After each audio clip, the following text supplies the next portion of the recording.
In the meantime, while he joins, he has attended the day zero session. So what I'll ask you to do is you can download two softwares here. One is VirtualBox. Okay. I'll just type VirtualBox. You can search this VirtualBox software in Google. And another one is you can download CentOS 7. So search for with CentOS 7 download in Google. VirtualBox download in Google. Okay, and download the software. For VirtualBox, you choose the Windows. Okay. Let me just show you. Or if you all can see the screen. Yep, I can see the screen. I'll just go to Google. Search for VirtualBox. Download. And you just click enter. So the very first link will be from Oracle, virtualbox.org. Download Oracle VirtualBox.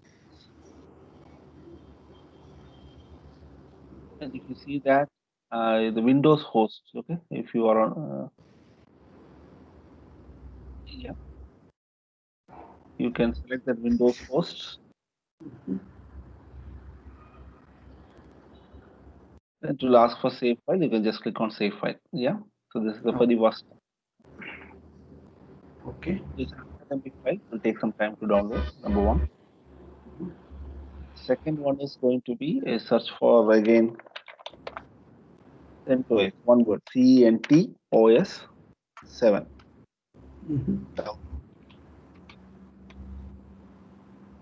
Again, the very first link, centos.org download. Select that. So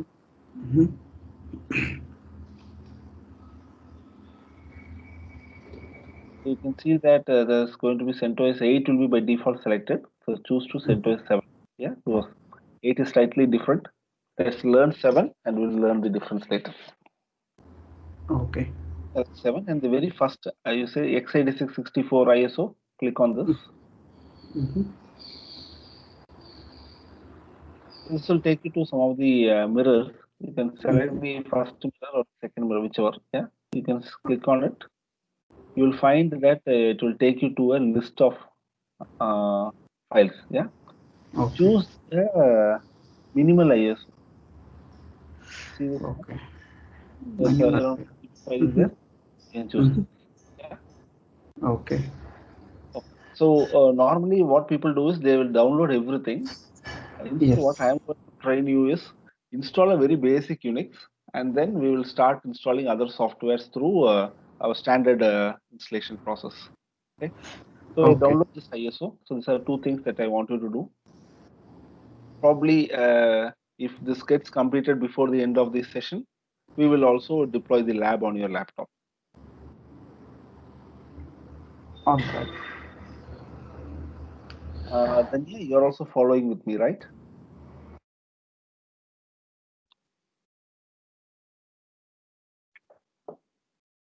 Yes, I have message list.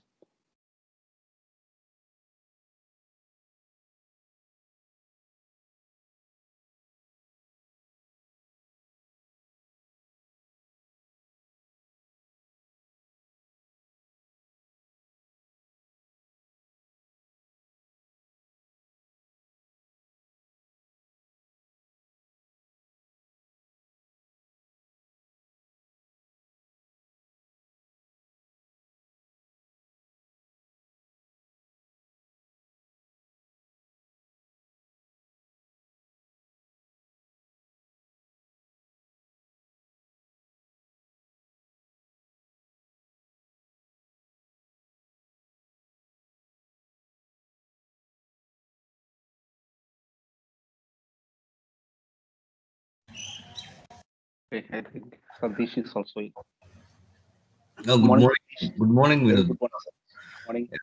My apologies for joining late. I had some. Sorry. Oh, no, no problem. You're not that late. Okay. We have Venkat also there on the call, Sadish, and Danya. Yeah. So. Good morning. Good morning, Satish. This is Venkat. Nice to meet you. let's have a very quick intro, yeah, so that we know each other.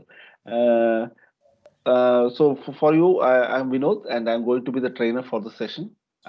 Training is more of a passion for me, so I do that very often.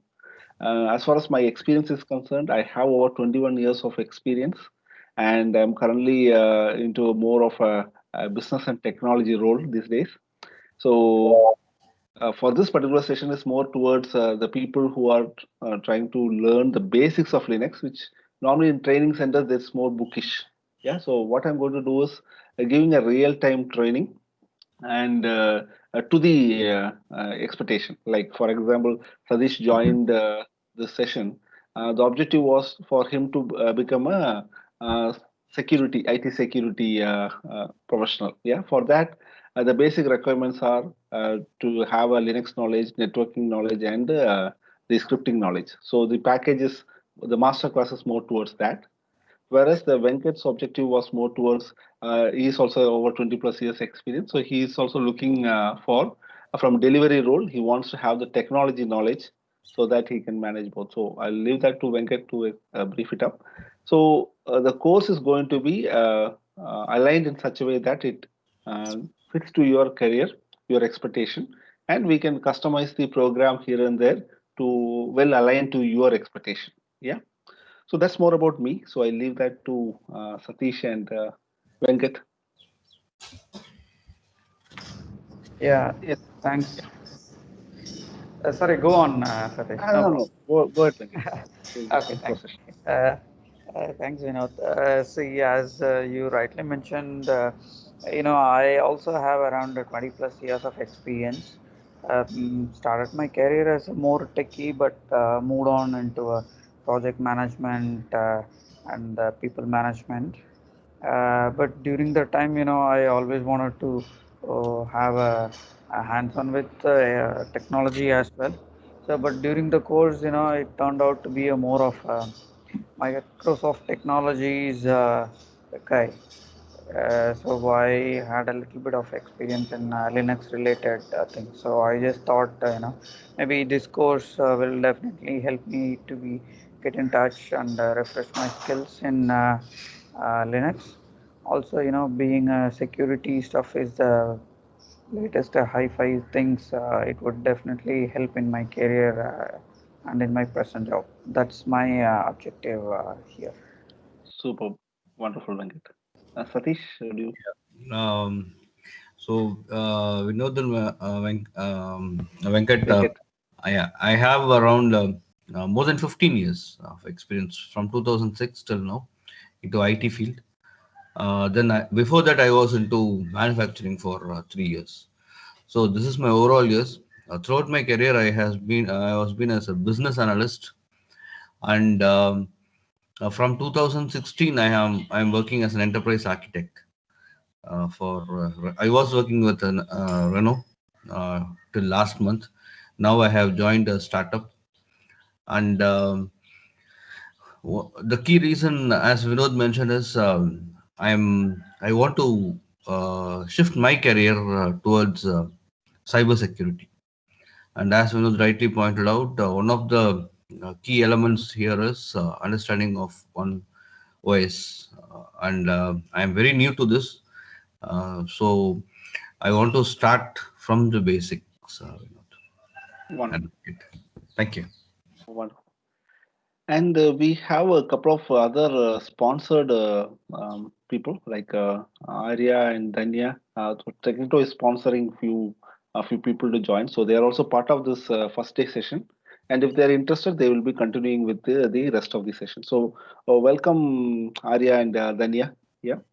So you can be a participant attendee, and also you can raise questions.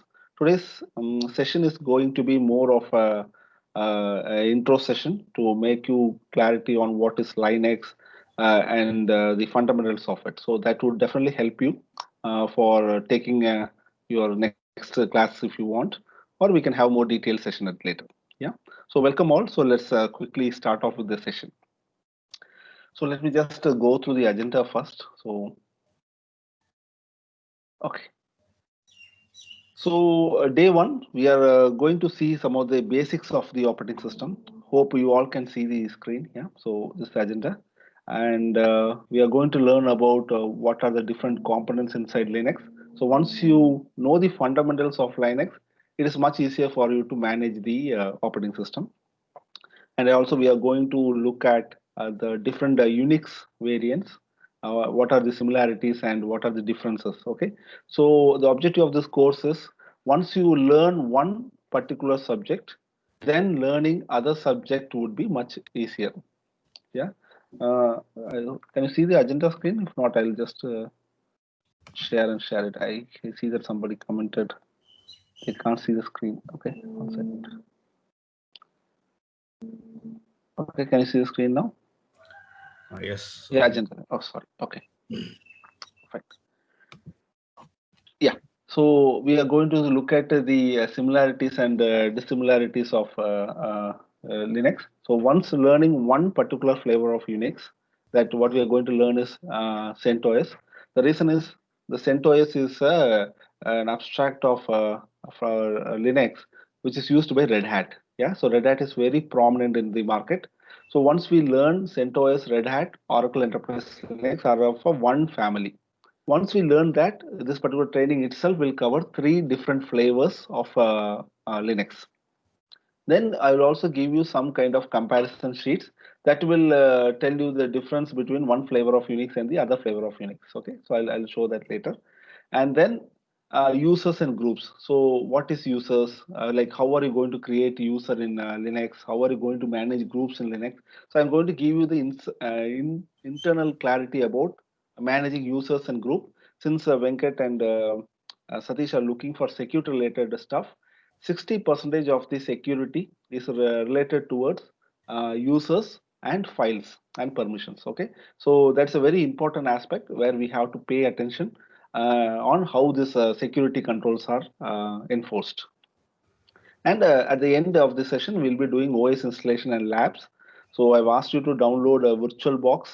The software name is VirtualBox and CentOS 7. So you can find the CentOS 7 from, you can go to download CentOS 7 in Google and you will be finally landing up over here. Please download the minimal, this particular software. And at the same time, you also Google VirtualBox. Okay, say download VirtualBox and click on the download VirtualBox button and click on Windows host and download that 100 MB file, which is, yeah.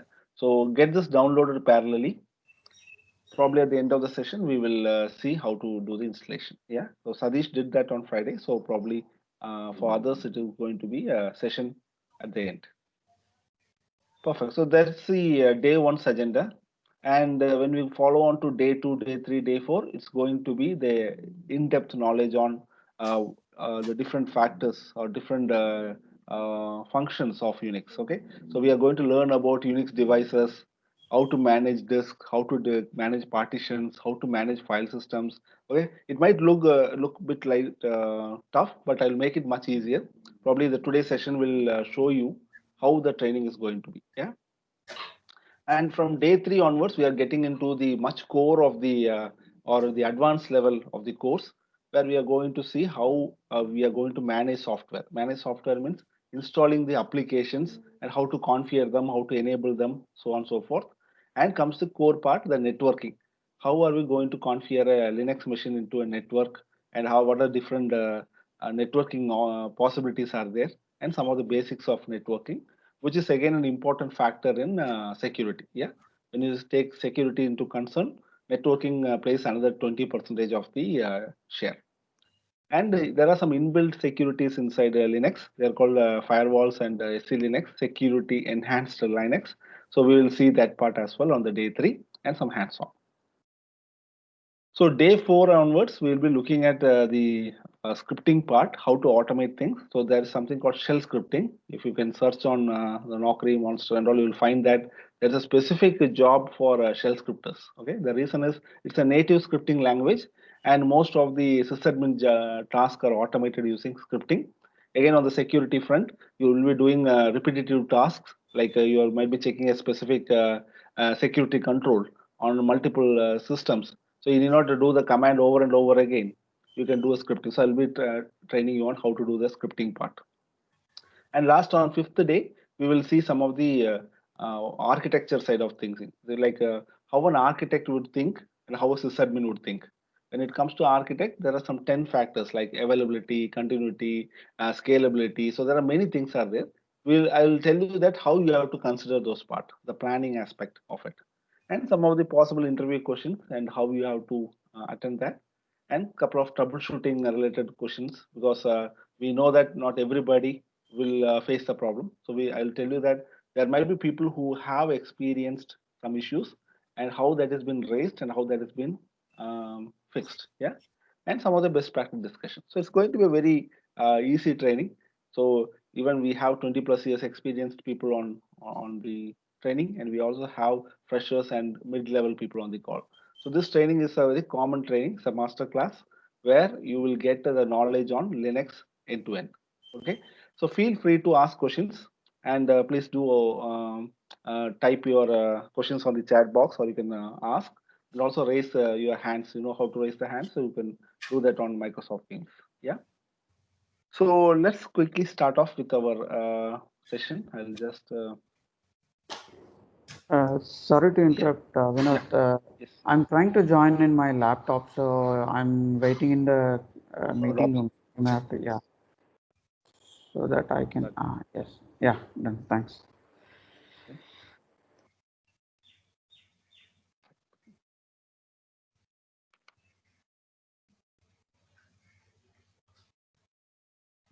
Okay, I think you can see my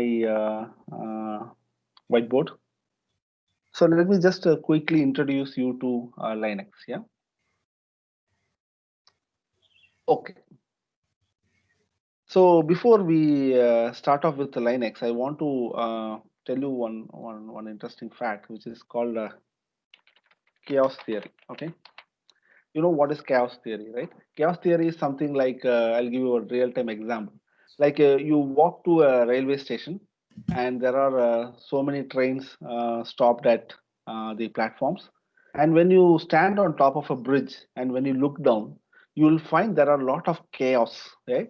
The chaos is something like there are many people running behind a train. There are some people boarding onto different bogies of a train. Some gets unboarded, some might be uploading their luggage. When you see from the top, it looks like a lot of chaos, right?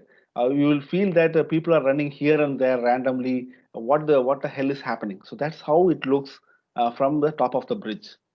But once you get down to the platform and stop a person and ask him, why are you running behind the train? He will say that I want to catch the train that is going towards Coimbatore, and it has already started, so I am trying to catch it.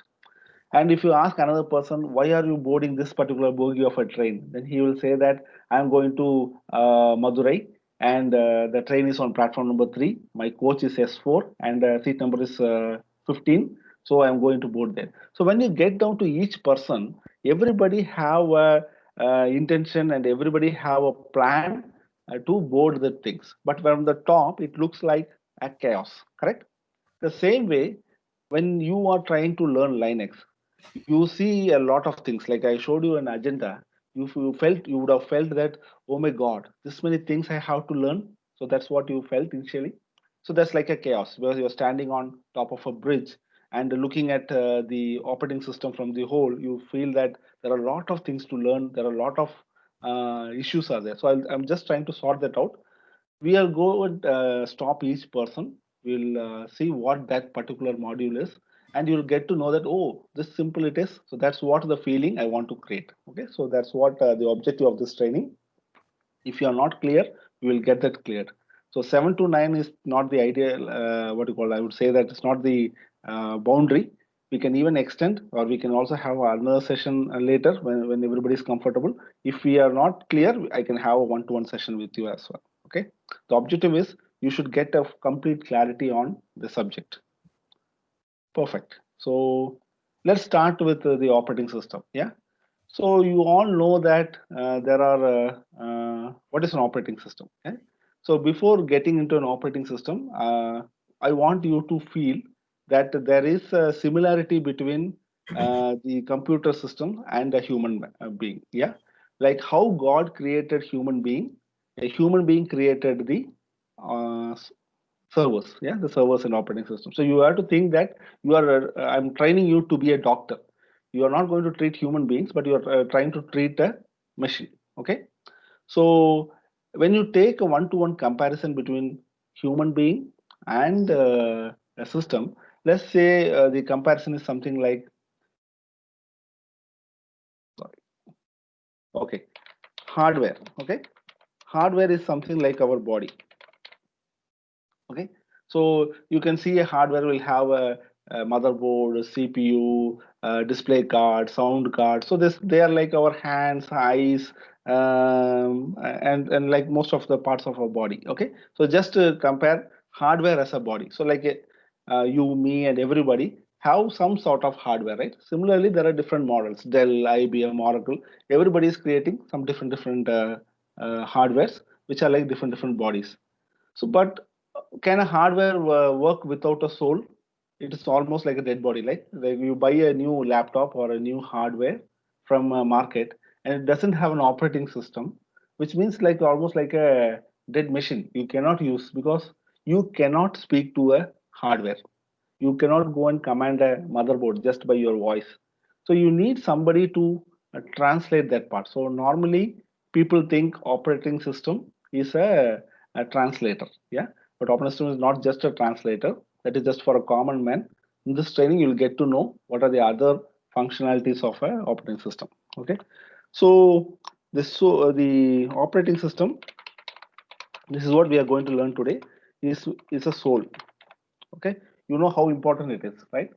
Even the person might be fully healthy, but he cannot even run for 100 meters or 1000 meters. Yeah, when his soul is so down. But there are people without legs. Yeah, but his soul is so strong, and with wheelchairs or even without wheelchairs, I have seen people running without two legs. Yeah, so it's all depends on the soul, not on the hardware. Okay, so the operating system is more powerful, and that is the main component which makes the machine a super machine. Okay, so the thing that we are going to learn Linux is what used across the globe on your mobile. The Android is also a Linux OS. On the desktops and laptops that you are using can also have Linux OS. And the servers and cloud, everything uses Linux. Okay. So what you are going to learn today is the one of the core component of a big building blocks. Okay. And applications like you are learning, right? You might be learning MBBS, then you become a doctor. If you learn LLB, you become a lawyer, right? So the same way, applications are something like whatever you install, the particular machine behaves in that way. So you might have heard this is an application server, this is a database server, this is a web server. Why you call that? Because beyond that operating system, you might be installing a specific application and configuring that application to a specific function. Okay, so application is more like whatever you learn, you become, right? So that's the whole idea about this concept. So what we are trying to do now is we are trying to learn the operating system part, how an operating system communicate with the hardware, how it communicate with the application, and how it communicate with the human beings. Yeah. So operating system is going to communicate with these three people: the hardware, the applications, and the users. Okay. So now we are trying to draw an onion peel diagram. Okay. You know what an onion peel diagram is? See, an onion peel diagram is something like when you cut an onion horizontally, you will see something like this, right? There will be inner circle. There will be something covering on top. Sorry for my drawing. I'm doing a freehand sketch. Okay. Sorry about that. Okay. So it looks like this when you see the top view. I think some of you are engineers, so you might, yeah. So it is something like a set of concentric circles, right? See, actually, what happens here is I'm just writing the first First one is hardware. Okay.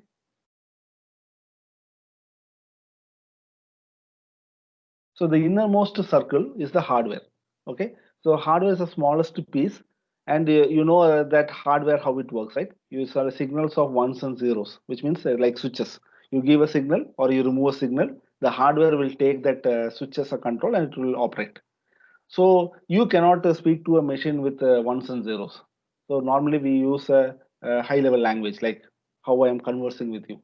There should be somebody to do the translation, and that translation is done by the operating system. So the next few peels, the next few circles are the operating system components. Let's see what would be the next component, which is very close to the hardware. Okay, that's called kernel. Kernel is the heart of the operating system, okay, or the main brain of the operating system is kernel. Why I say that is because kernel interacts directly with the hardware. So you would have heard in Windows and other operating system we call drivers, right? We install device driver. You buy a printer or you buy a CD-ROM or whatever you buy something new, just by plugging into a system it won't work. Because what you do is the vendor provides one CD and you just normally put the CD, click next, next, next, and do finish, right? But you so far you would not have thought why you are doing that.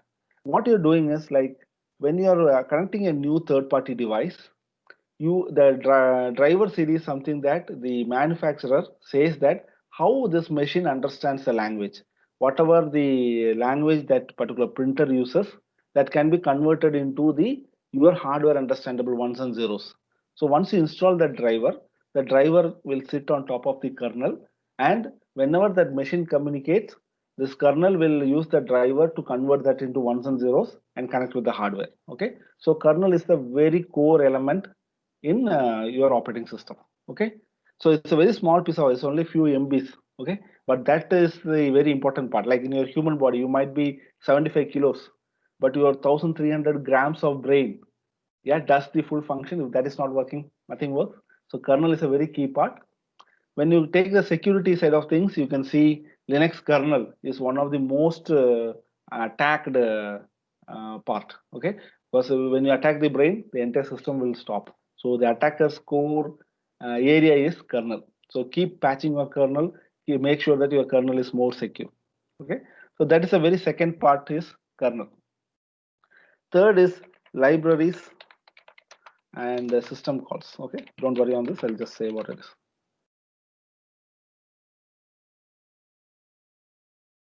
So this is the third part. This is the third circle. Okay, so what libraries and system calls are, like when your application, when you're writing an application, you need not write all the application. For example, I hope you would have learned C programming, right? So normally what you write in a C program, you remember what you write, the very first few lines. You say include stdio.h, include conio.h. You know why are you writing those headers? The reason is when you're writing the program, you might be writing add c equal to a plus b, right? But actually, add itself needs a set of commands, right? Add itself is a small script. For every time, you cannot write some script for add, subtract, and all this. So whatever is very frequently used, that has been pre-written and kept as a library. So instead of writing the program again and again, you can say that refer page number 4 on this particular book, right? The similar way, the libraries are something like already pre-written few tasks. You can just point that and make use of it. So what application does is, if you have experienced with some of the application, there is something called libraries you have to map. When you map the libraries, you need not write that code. Just the libraries will pick that from the command that you are using inside your application text. So that is going to be a third part. Anyway, these are some are Unix itself will have those libraries. Some libraries you have to install for that specific application. Okay, perfect. Now what is the next?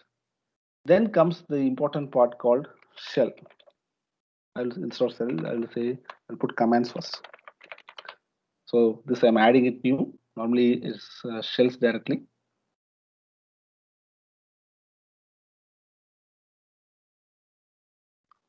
The next component is commands.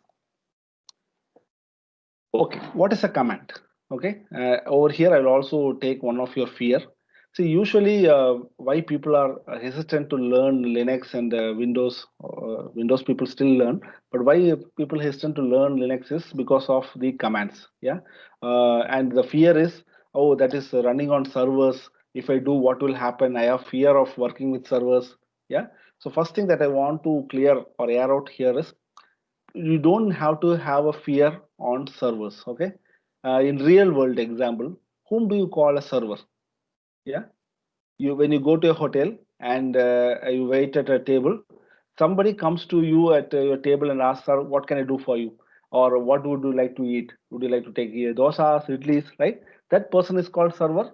The same way, you are the master, you created this hardware and OS, right? So you are the master.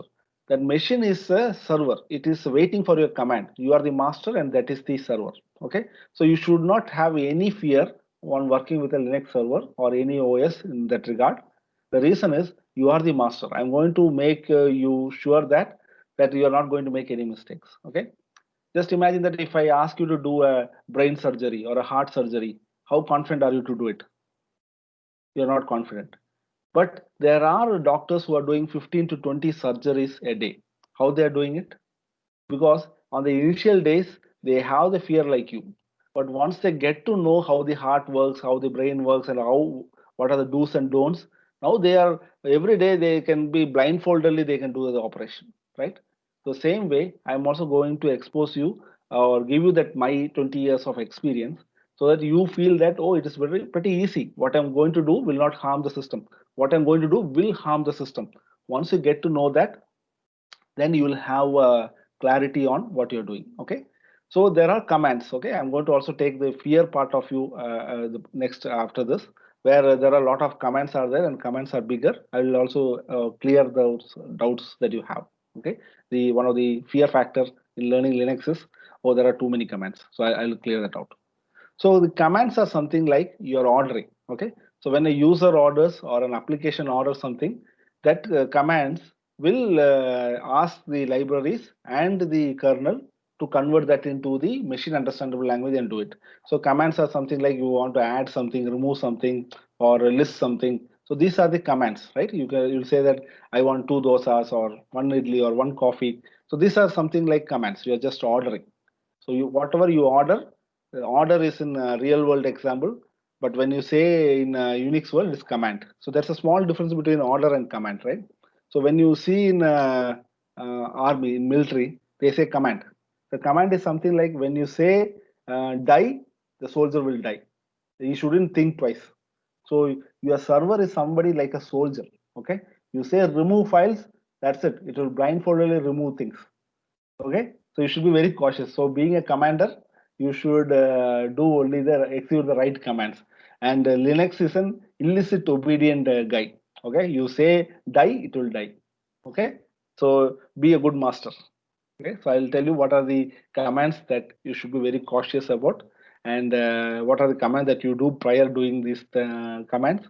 Otherwise, what will happen? Okay, so I'll explain you that. And finally, here comes our important element. Sorry. So this is very frequently asked questions in interviews. What is kernel? What is shell? So I hope you are getting a clarity. The last outermost portion is called shell. In real world also what we call the shell, where the pearl is in the middle and shell is on the top. Shell is something like a cover. Okay. On technical jargon, shell is something called an interpreter. Okay. I hope you know what is a compiler and an interpreter. A compiler is something like the entire program is converted into an exe, so it's like a chip.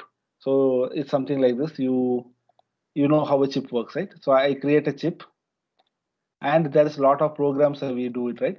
I write an add program, I do a sub program, subtract, multiply, yeah, and I give two inputs here, in, out, yeah. I give two inputs. Here I give one value, here I give one value, and I'll get four outputs here. If I want addition value, I'll take it from pin number A. If I want subtraction, I'll take it from here. I want multiplication, I'll take it from here. Correct? So this is how compiler works. Compiler is something like you write a complete program and convert it into binary, and that binary will accept input. Based on the input, it will produce output. Okay. But when it comes to interpreter, the difference is interpreter is line by line. So interpreter doesn't go this way. What interpreter does is you write the entire program. The entire program will be written like this. Okay. So once you give input or you execute this command and give input, it will go line by line. First line, second line, third line, fourth line, fifth line. Finally, once the last line is uh, read, then the output comes. Okay. Sorry. Then the output comes. Okay. So in Linux, shell is an interpreter. Okay. So what is interpreter? Whatever command you type on once you hit enter, then that line is been read and it will be converted into binaries by the commands, the libraries, and the kernel, and then it will get the action done from the hardware. Okay. So shell is a command line interpreter. So when I write a shell script is nothing but I am logically grouping the commands in a very sequential order, and I execute that file. Then the file will be executed line by line. So when we are learning shell scripting, this would definitely help you. So it is a line by line, it will execute. Okay. So whatever humanly you type, first command, second command, third command, you logically group that inside a script or a file and execute it. It will execute it for you. Yeah. So hope this is clear. Any doubts? So outside this, there is going to be uses. Okay.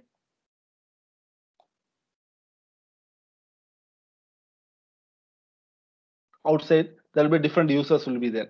Users can be a super user, normal user, DB user, application user, system user. So these users will call their own shells. For example, if you are a C programmer, you will be given a C shell. So you will be writing C-like program. If you are a normal system administrator, you will be given a bash shell or a corn shell. So I'll explain what are the different shells later. So these shells will accept commands and convert that into that particular language. Okay. So any doubts here before we move on? This is Venkat. Yes, Venkat. Uh, See, we are talking about shells and commands, Mhm. but in the shell only we will be typing the commands, yeah? Correct. Correct. Okay, so that it interprets and then it invokes the commands like okay, Correct. uh, okay, fine. And another thing is where these network related things come. We are talking about 7 layers of network and other things, right? Yeah. Yeah. Correct. So Correct. that will come in kernel or libraries or where it will come. Okay. See, actually, networking is again another module. Okay. So that is something like again there will be another hardware. Okay. That also will have a similar thing. On the main hardware, on the motherboard, you will be installing a network card. Correct. An additional device that is used for connecting with another machine. So once you install the network card, there comes a driver. One device driver will be given by your Dell or whoever provides that card. You install that driver on this OS and make the OS understand whenever you are communicating with this particular network card, you have to send data in that 7 OSA layer format. Okay, so the TCP packet is going to be like this, and this is how the data has to be put so that the network card can carry the data to the next machine. Okay, so our operating system's job is to convert your normal data into that particular format. For a network card, it will be converting into a to that 7 OSA layer format and sending it to the network card. But if the same file, if you are asking it to print to a printer, it will not do that job. It will be converting that into a printer understandable language and pushing it to the printer and getting it printed. Okay. Okay, okay, Yeah. So here the okay. job of an operating system is whatever the data is given to it and where the output where I have to give based on that the data will be translated into that format and shipped. If it is network, 7 OSA layer will come into place. Okay, all right. Yeah. So it's a hardware plus kernel. Okay, I Yeah. understand. Okay, Yeah. thanks. Yeah. Let me just clear screen. Okay. So anyone has any doubts?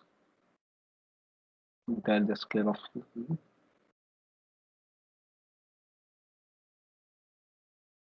Yeah. Okay. So this is a very important topic that we have to learn. I'll just remove the. Okay.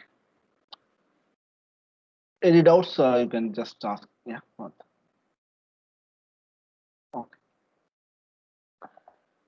Okay. Now let me get into the another important topic. This is something like uh, the fear. Okay. Just pull this down so it's visible to you.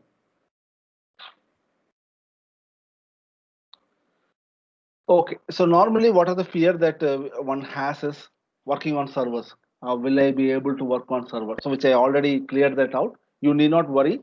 Server is something like your slave. Whatever you command, it will do it for you. Okay. So I'm trying to make you a good commander so that you don't make mistakes. Okay. So that fear is removed. Let me clear a few more doubts. One is more commands and big commands. Okay. So these are the two things. What is more command? More command means there are around 1,500 commands are there in your Linux. Okay. Oh my God, should I learn all these 1,500 commands? So that is a fear. Normally it comes to a system administrator on the initial stage. Like I'm saying that a heart is a very sophisticated device. You have to handle it very this thing. So first thing comes is without heart, the person will die, or without brain, the person will die. So you have that fear. Then once I start teaching you, you will get to know that, oh, heart is a very simple device. It has only four chambers, three walls, and this. So this is how we have to do. Yeah, bypass this with this thing, and that can be taken control of. So I will tell you how to take out the fear of this more commands. Second, big commands. There are some commands which I personally typed, which are over 5 to 6 lines. Keep on typing. Okay. Let me just show you one command. Okay. I think so. Okay. Let me just show it from here. Okay. So there's a prompt. Just typing a command just to give you a kind of wow, this big command. Okay, user add. So normal user addition command. -u 1001 -g 501 -g admin -c Vinod trainer -s in bash and -m -d home Vinod. Okay. I'm just making it. Yeah, you can type some more bigger. Yeah. So when I type this big command, you would have thought, oh my God, should I? How will I write this big command? How will I memorize this? It's very easy. Okay, you need not do this. In Linux, you can do the same thing like this. You can say user add Vinod and hit enter. It will do the same thing. Okay, it will create a user called Vinod. Here also you create a user called Vinod, but here also you create a user called Vinod. What is the difference? Okay, so the difference is going to be, okay, I'll give an example that you go to a hotel. Okay, just I'll take the hotel as an example, which we normally go, and there's somebody called server. I'll give that. 1 second. Just pull that on. Okay. Okay, so when you go to a hotel, and I'll give you an example where you are a normal user and a super user first. Okay, so a normal user will have a prompt like this dollar prompt, and a super user will have a prompt like hash prompt. Okay, so whenever you see a hash prompt, he is a super user, and whenever he is a dollar prompt, he is a normal user.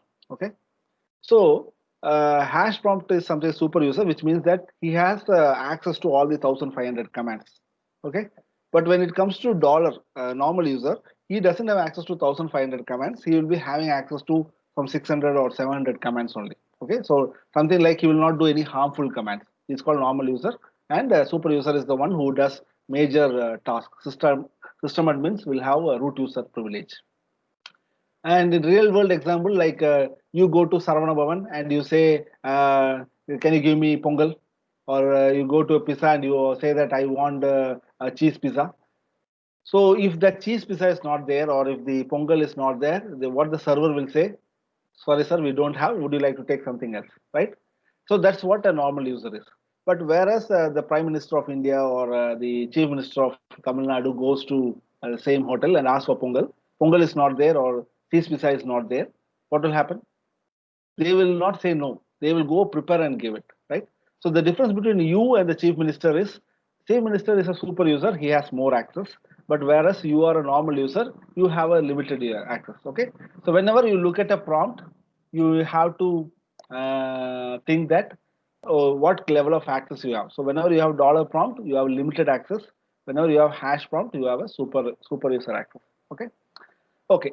Now let me take. There are a few guys who are not there with a Tamil language proficiency, so I'm using pizza as an example. Okay. So when you go to a hotel, this Pizza Hut or somewhere, and you order for pizza, okay, you just say that pizza. Okay. So it's an order, right? You say I want pizza.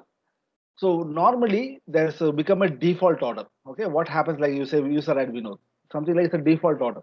You say pizza, that guy go inside and brings you a cheese pizza. Okay, but your intention is not cheese pizza. You want margherita pizza, or you want some other type of pizza. But you have just said pizza. So what they did is they just went ahead and took the default order.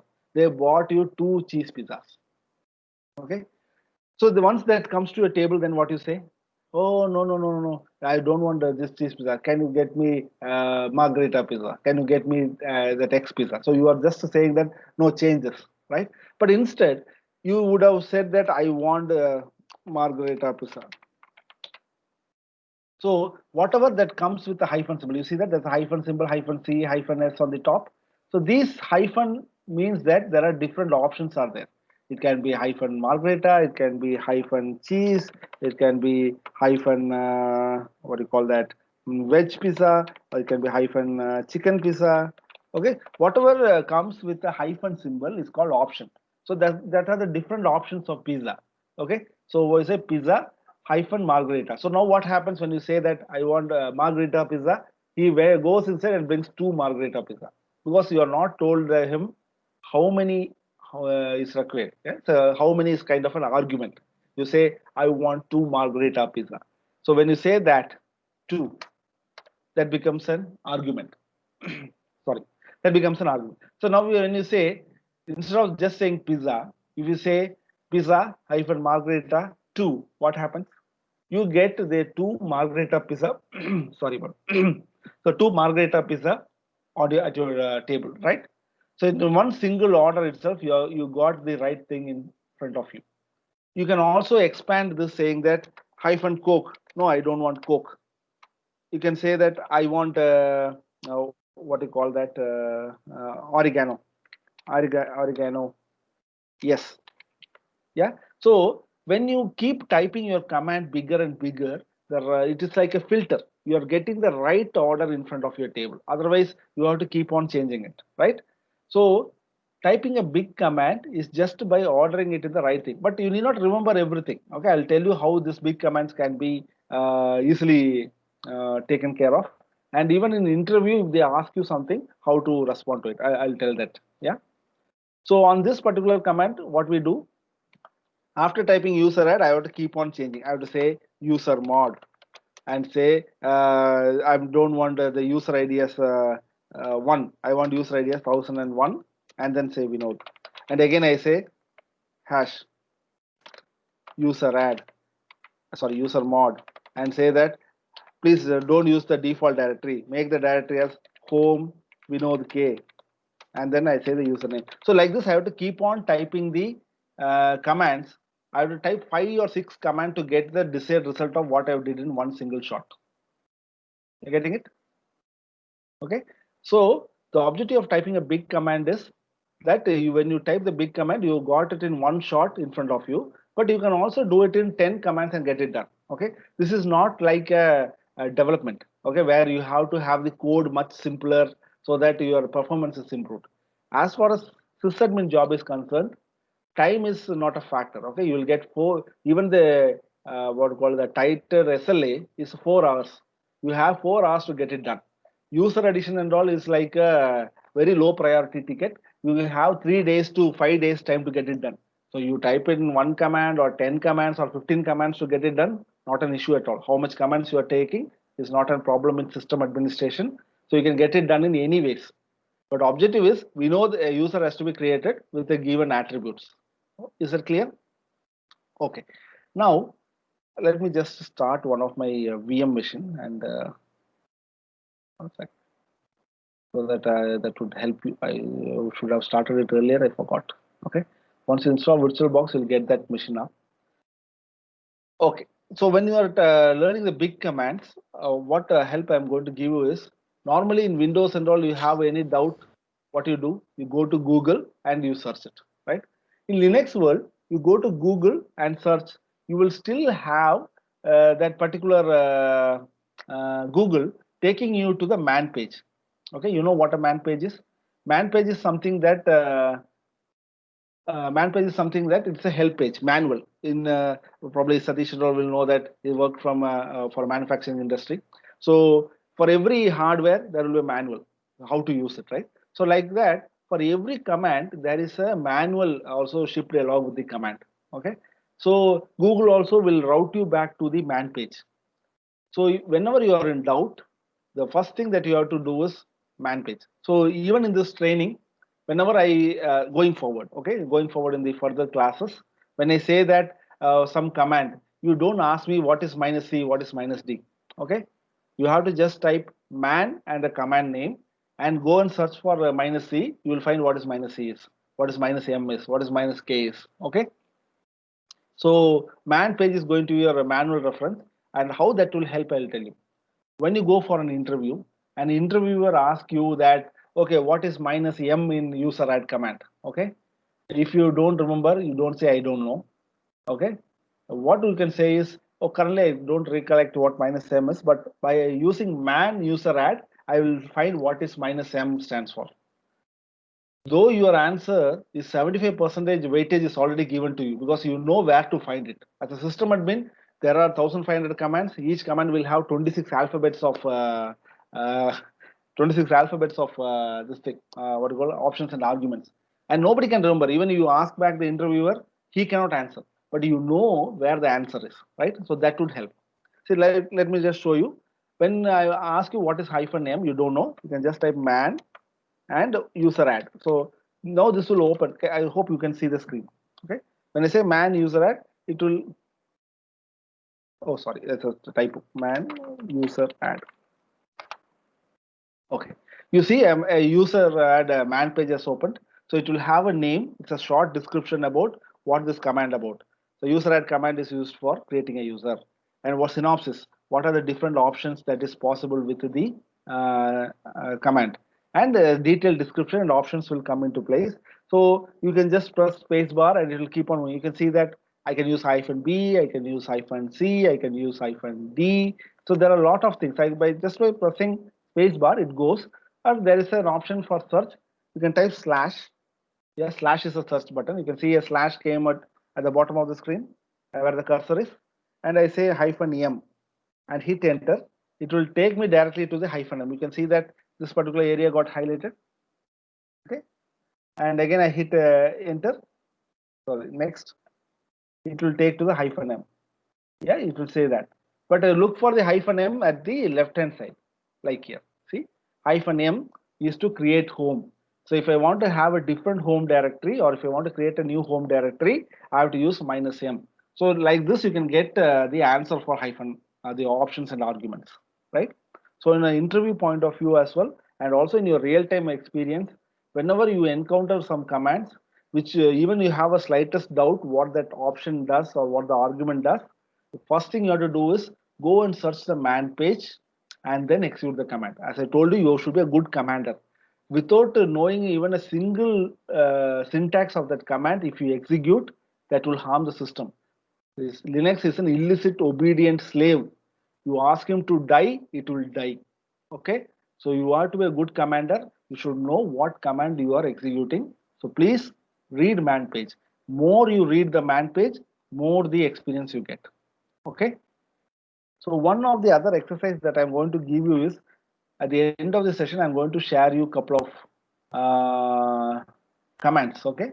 So for example, I'll share you this links. So there are a lot of commands like this. Yeah. So what you'll do is after installing the lab, you will be going to this particular lab servers and you will be learning what is man uname and you will see that what hyphen A stands for. And then you go and type uname hyphen A and see what the output is. Like this, there are a lot of commands. Don't worry on the commands or some of the commands if you don't know. Don't worry. Please go ahead and do all the exercise. See what is the command, what is the output. So the exercise for today is I want you to interact with the system. You interact with the system with a command. Once you have that closeness, that attachment, you know what the heart is, what the brain is, what when I give, what is the output. And if you are not clear what hyphen I stands for, man host name. So man and the command name. The first word is a command. Man last, man date, man calendar, cal, man W. So you can just type this command and you can find the man page and the this thing. So I have a couple of sorry, yeah, couple of exercises for you. So here also there's a lot of commands. I'll share this too. Please go ahead and try this and see what output it comes. Some of them will fail, something like this. This command might fail. The reason is there is no file called file1 and file2. So this will not work. It might throw an error. That also is a learning. You experience this. I'm sure that at least 30-40% of the command will work and it will give you some insight on or the attachment with the Linux system will happen by doing this exercise. Yeah. So are you clear with this?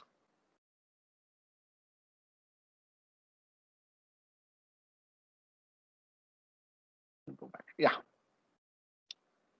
Okay. So now that the big command fear is gone, yeah. Shall I take that big Yes. command fear is gone? Yes, yes, Yeah. Vinod. Perfect. It can be, one of the question is, it can be of multiple commands, right? Yeah. So in that case, maybe can you just give one technical example as well? Because I understand the pizza and other things. Yeah. Maybe Sure. one technical example will also be helpful. Okay. Sure. What I'll do is, uh, let's go now. Need some text to pull it down. Okay. Okay. See, as I initially told you that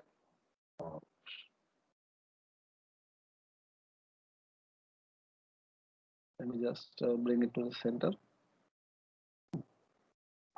See, as I initially told you, shell is a command interpreter, which means that it will execute command one by one, right? So when I told you user add command, that is one command. User add, some options and arguments put together is one command. When you want to mix two commands, there are only two possibilities. Okay, so one would be something like you give one command.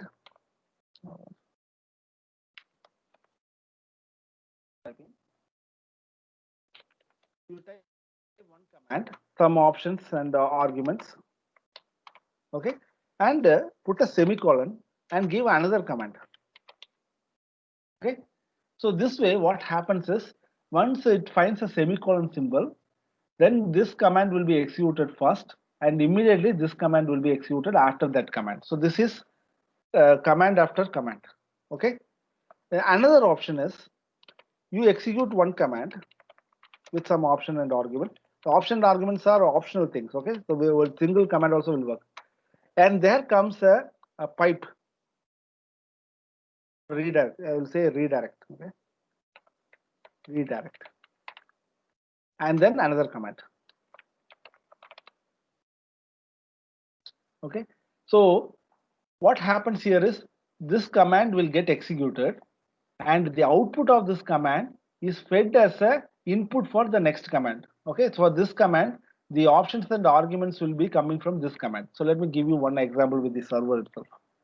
Okay, so that you have a So that means it's a left to right execution, not the right Yeah. to. No, Okay. no, no, not right to. It's a left to right. We are not into Arabic. So once I Okay. deal with Arabic students, then Okay.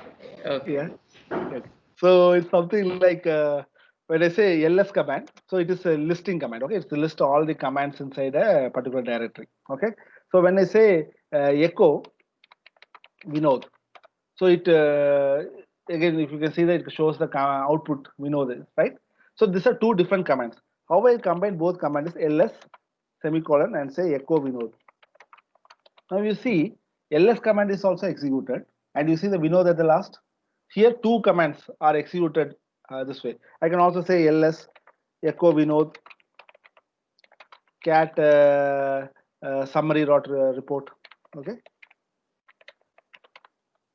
see this? You can see that it executed all the three commands. So it's a very big file. So I think it ran all of them. So I'll just see if there's anything small files there. Oh my God, all files are bigger. Okay. That's all right.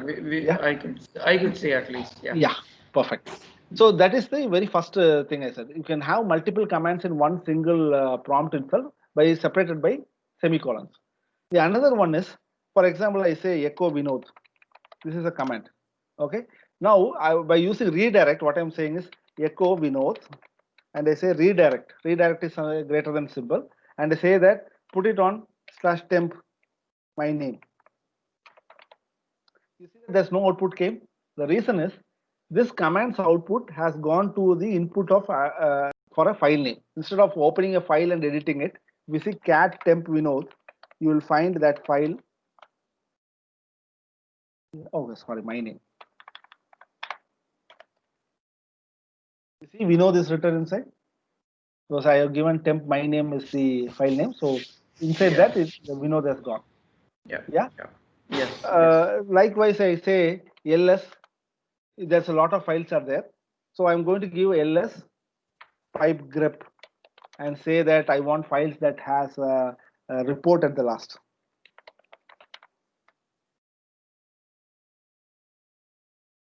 When I use, you see that two files with report. So ls is a command, grep is another command. Instead of saying grep report star, sorry.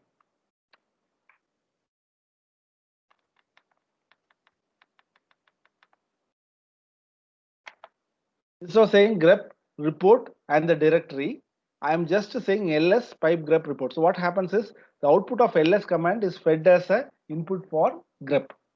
Okay. So these are the ways where you can combine two commands. Okay. Okay. Yeah. Perfect. Good. A very interesting question. Okay. Now let me take another fear.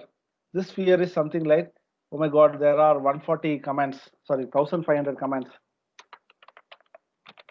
Let me just bring it to the, okay. 1500 commands, of which around 800 commands are for normal user,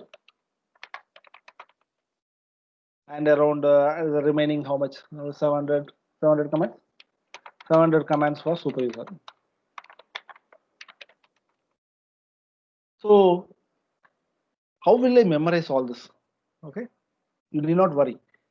People think that as a Linux administrators or a Linux guru, we know all these commands. Okay, but in reality, I am telling my own experience.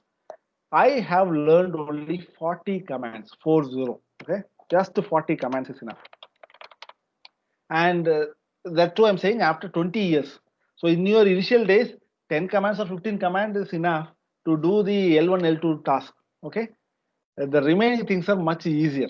Okay, you need not worry on the other commands. Where when you are asked to do that command, you can go and type man command and you can learn it. Okay, and then you can execute it. That's going to be in a year once or twice only you will be doing that kind of task. But majority of the time you will be running with only those 10, 15 commands that is necessary. Okay, so in a normal user command, those commands are not serious. If you do that, something will get hurt. No, But when it comes to super user command, they are pretty complex, and at the same time they are very crucial. So you have to learn those 30 or 40 commands related to super user alone. Okay. Okay. What are those 40 commands? Before getting into the 40 commands, I'll just add one more tab here and I'll tell you.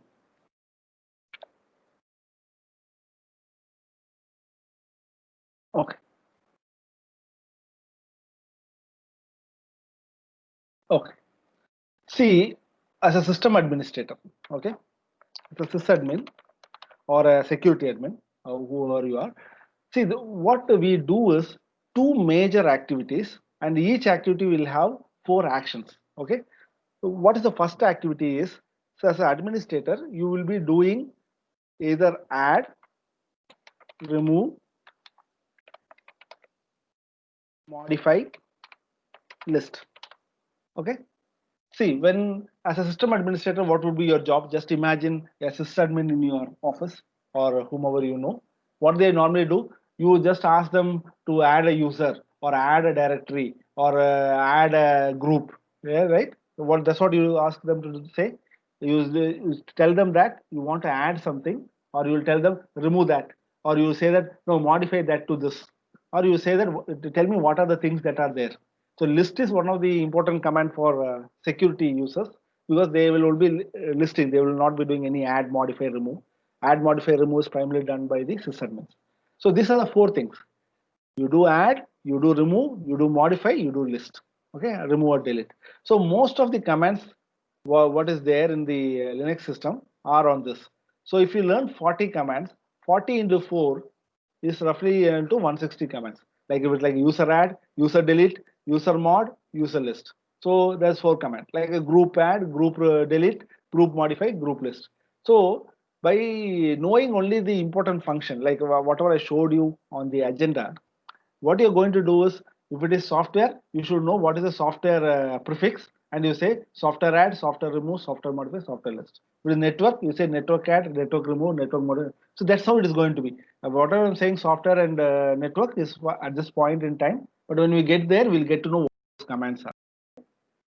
So as a sysadmin, you are going to do these four tasks, and this four tasks multiplied by the function that you are going to do, you get to know all these commands. Perfect. So it's easy. Okay. And what as a super user you will do?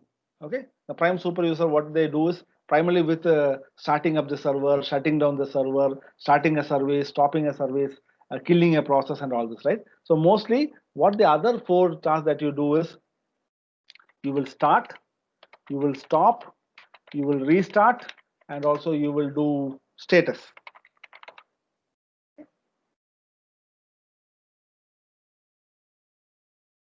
right?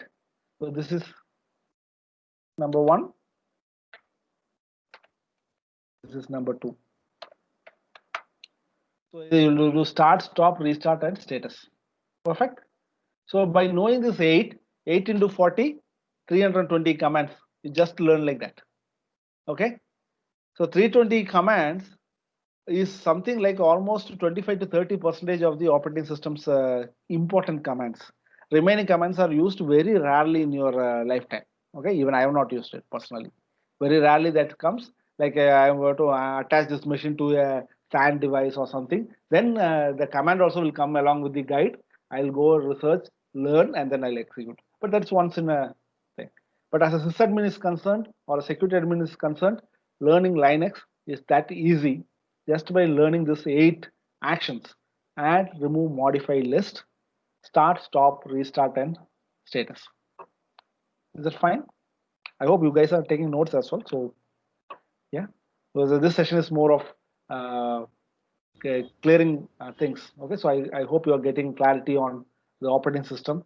And today's my objective is to remove the fear from you about Linux and make you feel Linux is easy to learn. Okay, once the day one is done, day two, day three are going to be much easier. The toughest one. Even if I made it easier for you, I think the next classes are going to be much easier.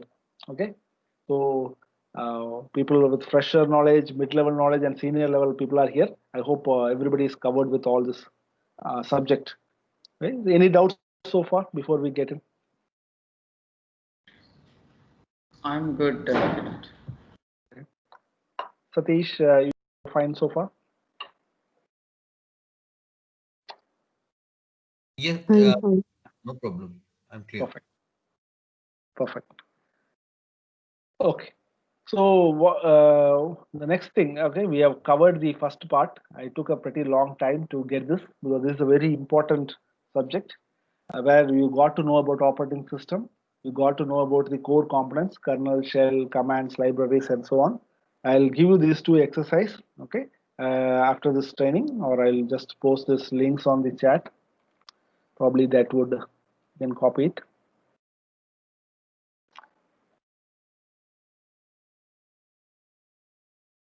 And please go ahead and uh, do man of these commands. Okay. And there's another Linux command. These are very widely used Linux Guru and Linux Training Academies links. This second thing is copied. Okay, perfect. Yeah, so go ahead and do an exercise today after installing the lab. Please check all these commands and their man page. Okay, so it's very important exercise. Now let's get into the second part. Unix variants, comparisons, and differentiators. Okay. Okay, let me get back to the.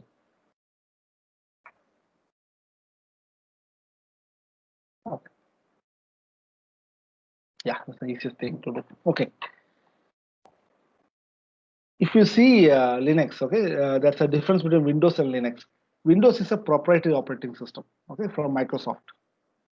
Linux comes from open source, which means that you can open any operating system and see what is there inside, and you have full access to everything. Okay, so there are some proprietary version of Unix as well, which is taken from open source. They compiled it in such a way that it fits to their hardware. For example, HP takes the Linux operating system, they customize it to run on an HP hardware. IBM takes the Linux operating system, customize it, install all the drivers required to run their IBM servers. Okay, so like that they bring so many operating system flavors to the table. And unlike Windows, Windows have a GUI and it allows you only to do the high level tasks. When I say high level tasks, it's only that by name you do high level, but you cannot touch the core system. You cannot go inside kernel or you cannot make changes to the key attributes of an operating system. But whereas in Linux, you have the flexibility to do whatever you like to. Okay, so that's the advantage of learning Linux. Once you learn Linux, you can handle any operating system because almost all are same. 80% of all Linux operating system are same. Okay, so let me just tell you what are the different operating system flavors we have. So we know Linux, right? That's what we are learning. So Linux itself have different variants. Variants in the sense that, let me just take an example like you would have heard about Red Hat Linux, right? Red Hat comes with RHEL, Red Hat Enterprise Linux version, like which Oracle takes and makes Oracle Linux, Oracle Enterprise Linux. Likewise, you will find the open source community from CentOS, Fedora. Then comes Ubuntu, Debian. Yeah, so there are a lot of you. I don't know. I think there are a lot of the Kali Linux. So there are so many Linux flavors are there. Everybody takes it and create a new version of Linux. I will take the Linux core, make some modification, and I can also publish as Vinod Linux. Sadish can take it and say Sadish Linux. Venkat can take and do Venkat Linux. So you can take an operating system, customize it, but it should be an open source license. So you have whatever you make changes, you have to give it back to the community. Okay, so that's what it is. When I say proprietary Unix, proprietary ones are about the spelling. Proprietary. Okay. Proprietary. So what the proprietary versions of Unix are there? As I told you, HP is taking HP and making HP UX. Earlier, Compaq is one of the company which HP took over. They have 264. IBM has IBM AX. Okay, so there are the many versions. Okay, like this. So once you learn this particular course, you will be able to manage all of these operating systems. Next. So in your resume, you can add all these flavors to your list. Okay, I am saying that because after learning this course, you open a SUSE operating system, you will find the same 80% of the commands there. Only there will be some slight difference. What the differences are going to be, I have a cheat sheet for you. If you can see the screen, I'll share you this. Okay, when I say Linux, it is common across all the Linux flavors. So what is the difference between each commands in each particular flavor is given here. Okay, so just a 5 page.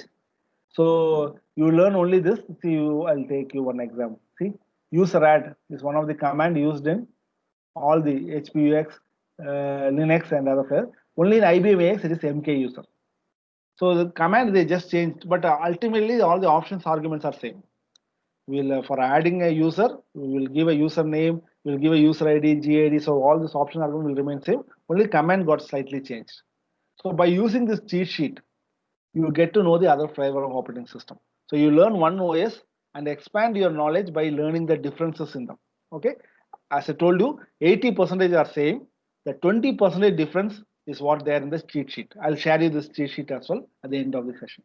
So at the end of this training, you are going to be a person with all these flavors added to your resume or added to your skill set. Okay, so one training, you got all this. Perfect.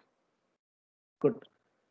Now I will get back to this part. Okay. User group and management will get there because I'll walk you through the Red Hat stuff so that you get a fair understanding on the lab, and then we'll get there to user group so that there's not so many theory at a time. Okay. Okay. So part of this course, okay, you are also going through the Red Hat accreditation program. Okay, being a partner, there is an option that you will have 100 hours, roughly around 99 hours of online training provided by Red Hat. Okay, so what I am giving you is my experience sharing or making complex things simpler. But this particular Red Hat training will give you the training from Red Hat training center. It's like an online training stuff. 99 hours of course is there, which will tell you how to. They'll tell you the in depth of most of the things. Okay, so please go through this training as well. You can. I'll get you the access ID. You have to share the details, your login, email ID. Okay, to what email ID you want, and what is the name that you have to be printed on the certification. You give that, I'll get to this. So you'll have to go through 4 training programs here. One is Linux 7, Red Hat Linux 7 from Red Hat. It's a 49-hour course where you will be learning the Linux, and that's a lab also is there. Red Hat lab, you can take it remote and you can work. And Linux 8 is a new operating version released recently. It is a 24-hour course which will tell you what's the difference between Linux 7 and 8. And Red Hat Satellite Foundation and Implementation, I'll tell you what Satellite is. It's something like, as I told you, you install only the minimal version of Linux and how you will install it to a bigger server and how you will patch the server. So those information are there in the Satellite. So it's a 10-hour course and a 16-hour course. After finishing all these 4 course, there are quizzes at every section, and there's a final assessment for each of this course. Okay, you have to get 80% marks on each one of them. After completing these 4 trainings and 4 assessments, you will get a certificate something similar to this. Okay, you will get a Red Hat partner enablement network. So this is something kind of a diploma certificate that they offer you. I think it's clear. Okay, where your name will be printed and you will have a certificate saying that Red Hat delivery specialist platform. Okay, so this certificate is more like an accreditation which you can put it on your resume whenever you are. This is something like Red Hat is certifying you that you are a Red Hat specialist. Okay, so there's a small difference between certification and accreditation. Because recently I've been asked by a few people what's the difference. See, actually, certification is conducted by a third-party agency, like a Prometric Center, where you have to go there, and Prometric will monitor you, and you will be executing a set of tasks or the certification content, And then once you clear that, the third party agency will certify you that you are a Red Hat certified person. Okay, so that is having much value. The reason is you are being proctored and you are getting a certification. Whereas the accreditation is concerned, it's something like you are doing a self learning. Okay, so it's an online course material. You are going through this online stuff, and you can do multiple attempts. You can do online multiple attempts. You can have an open book and write, so that's not a problem. But you have to clear the exam. It's not that easy. Just open book is always a tough than closed book. Okay, so you go and do the exam. You'll find how tough it is. Once you clear it, even by open book also you clear it, you will get a fair understanding about the Red Hat Linux. So Red Hat is certifying that those 80% of the mark itself will make you that you are a good Linux guy. Okay. Once that is done, then you get that this kind of certificate. You may get one certificate or two certificate based on the course completion. It will have your name printed, and you can use this certificate for your resume and for your this thing. Okay. So for this lab, I want you to share me your email ID and your full name. So I'll create an ID for you and I'll share it with you. So this is also going to be part of your exercise. So any question on this? This is not for everyone. This is only for people who are going through this course. There are a few people who are joined as a mock session today.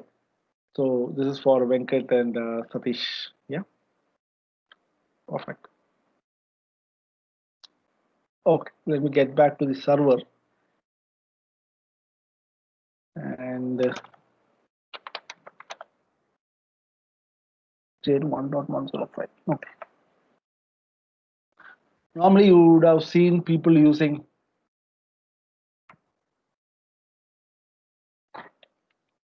a black and white screen, right? So, okay. See,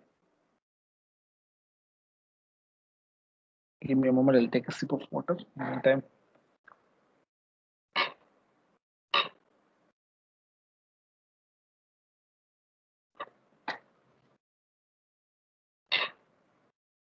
okay.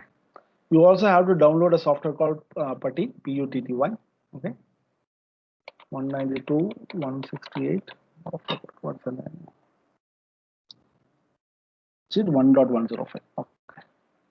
So here I'm taking a remote session.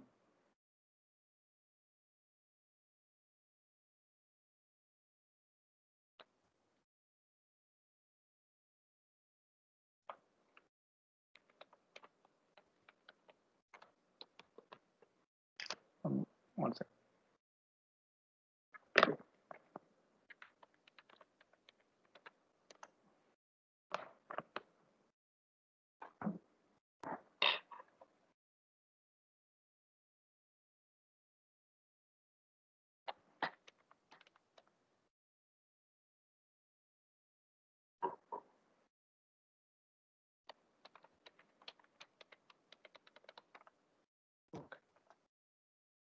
Fine. Can you see the screen? I'll just make some small settings so it looks good.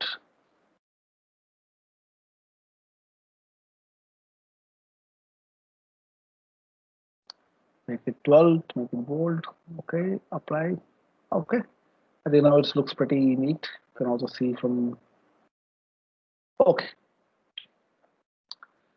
Okay. So now, while learning, okay, I want you to learn few things. Like one mandatory thing that I want you to learn is in Unix, everything is a file.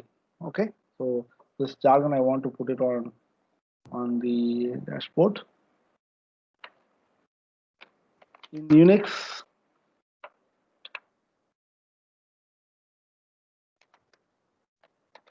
everything is a file. Okay. So if I say everything is a file, directory a file,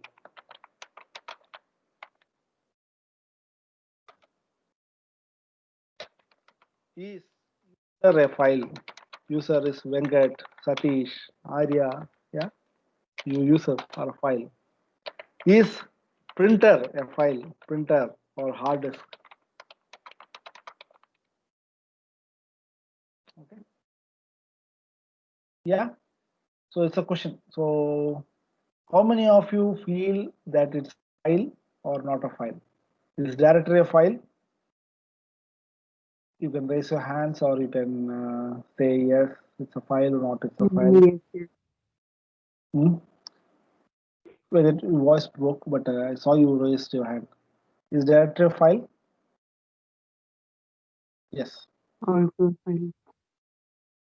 Mhm. Okay. Okay, as I told you, in Unix, everything is a file. So directory is also a file. It's called directory file. Okay. Is user a file? Yes, user is a user file. Is printer is a file? Yes, printer and hard disk are device files. Okay. So Unix manages everything as a file.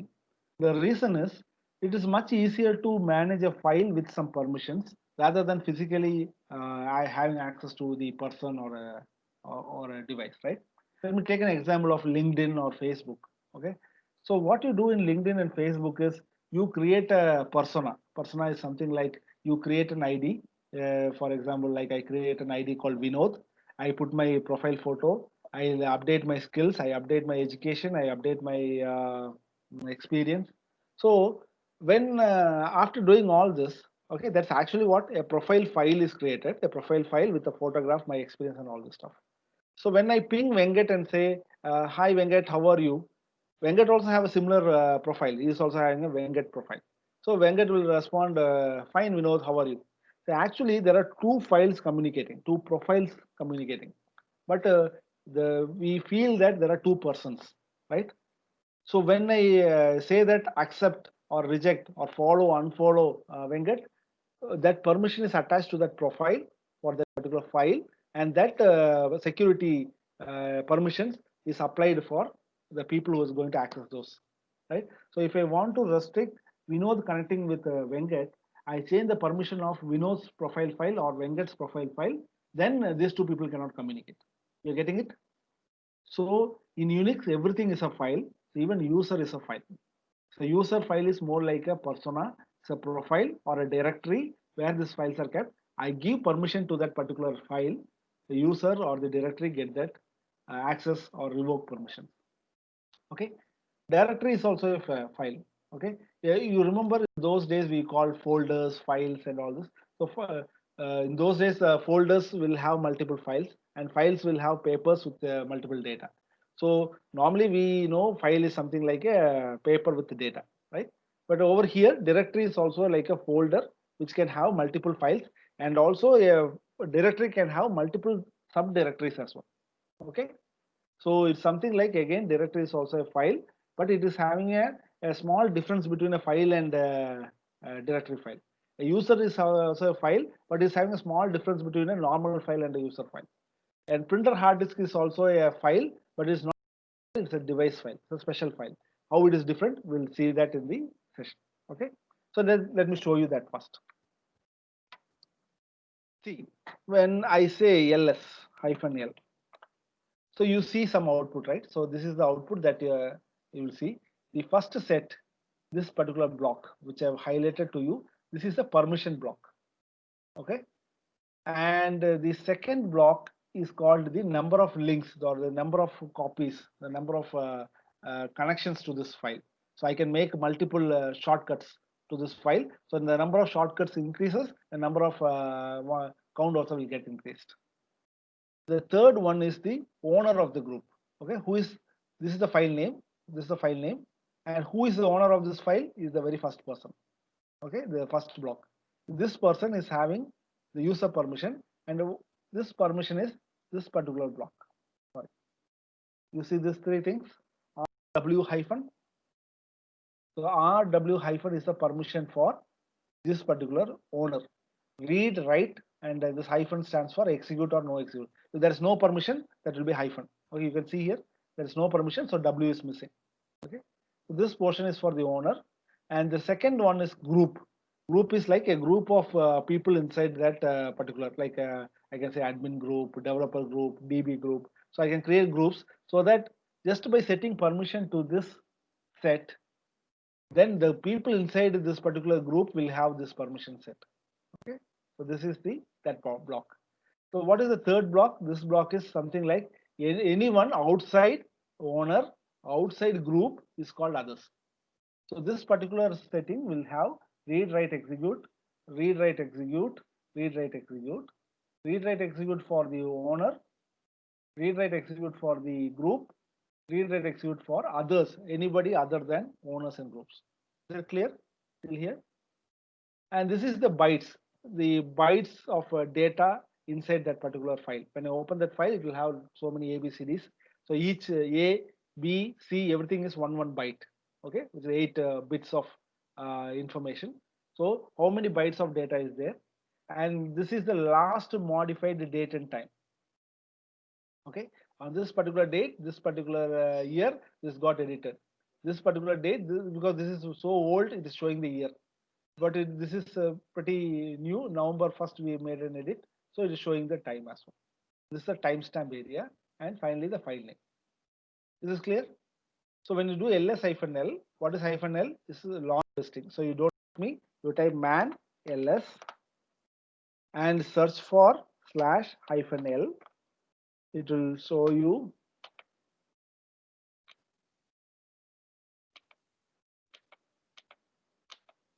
I'm just getting to the -l. See over here. You see this?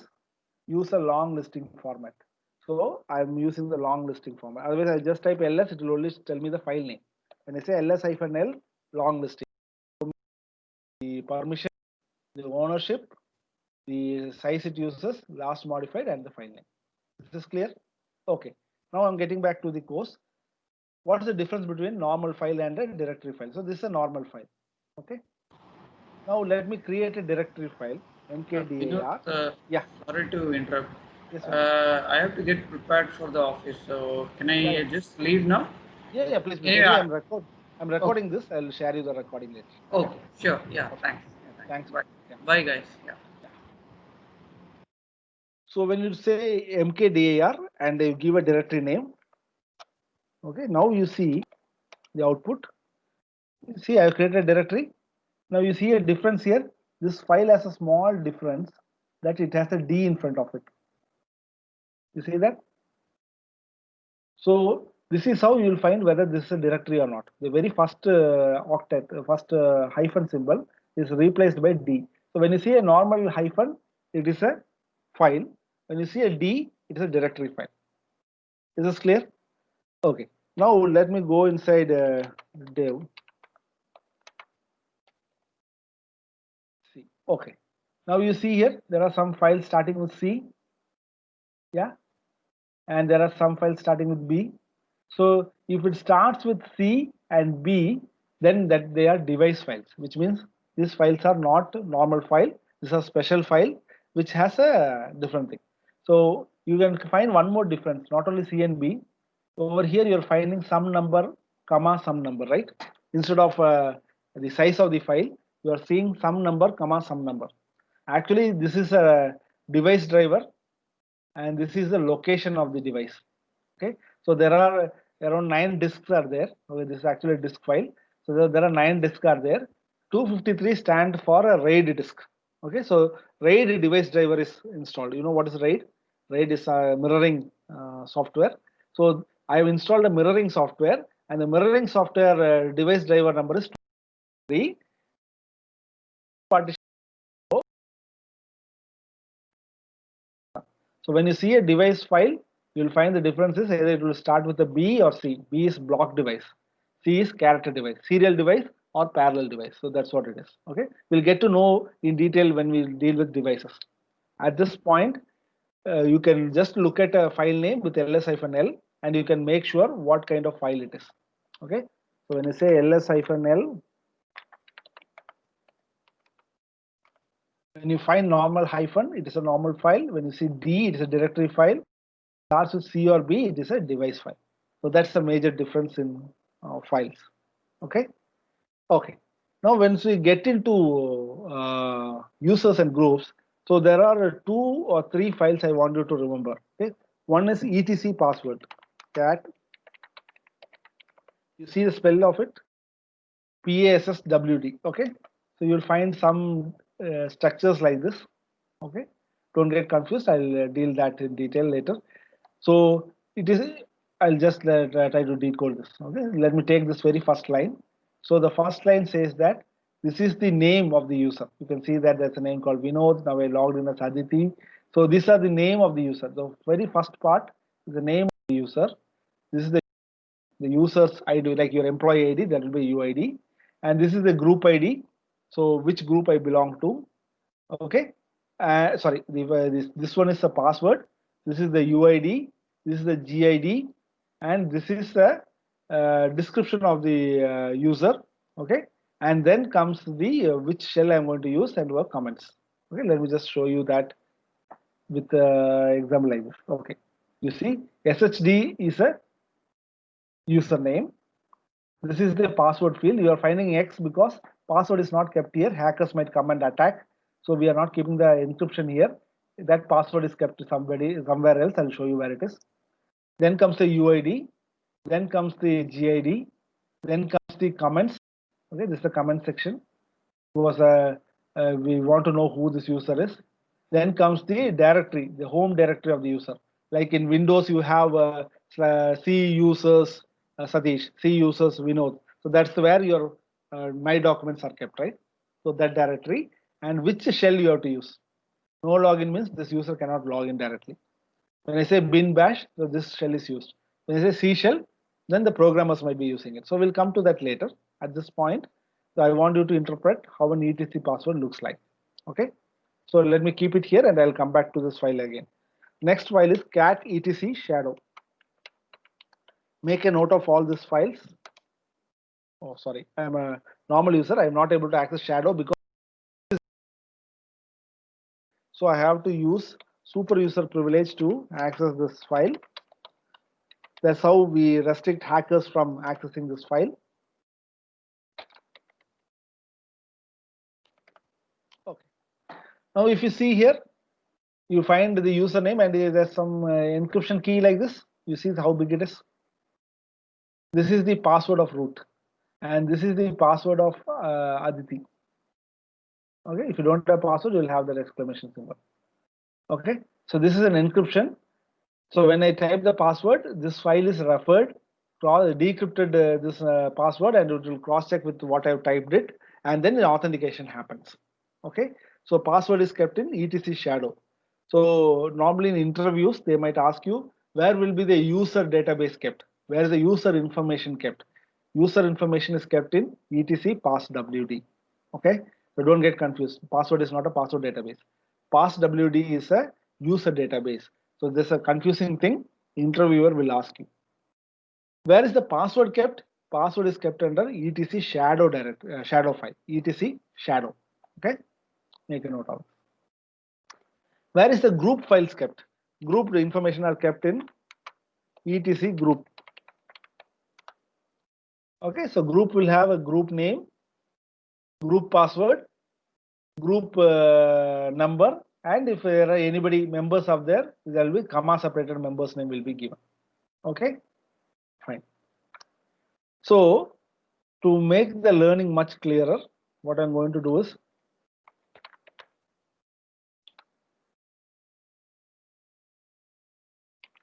etc password. This is very important. I want you to learn the syntax of etc password. Okay, so that you can manually add users just by editing this file itself. Okay, you need not type that big command. So ideally, how a Unix system works is whatever you do that gets updated to a file. So even when you restart the machine, by reading the file, the machine will bring everything into place. Okay, so ultimately, there are some commands it will only do temporarily. It will get the job done. It will update the kernel saying that it is there. But if you're not updating the configuration file, then the system reboot, it will go off. So please make sure the etc configuration file is constantly updated. For every application there will be etc file. So you should know what etc file it is. Please go ahead and check whether it is properly configured. Why people fail in Red Hat exams is only because of that. There is a real practical exam. So when they are typing the command, they do the job, but they forget to update the etc file. And while giving the server back to the proctor, you are restart, you will restart, or while running the command, he will restart and only he will check it. Once he restarts, the entry is not there, then all the output will go off.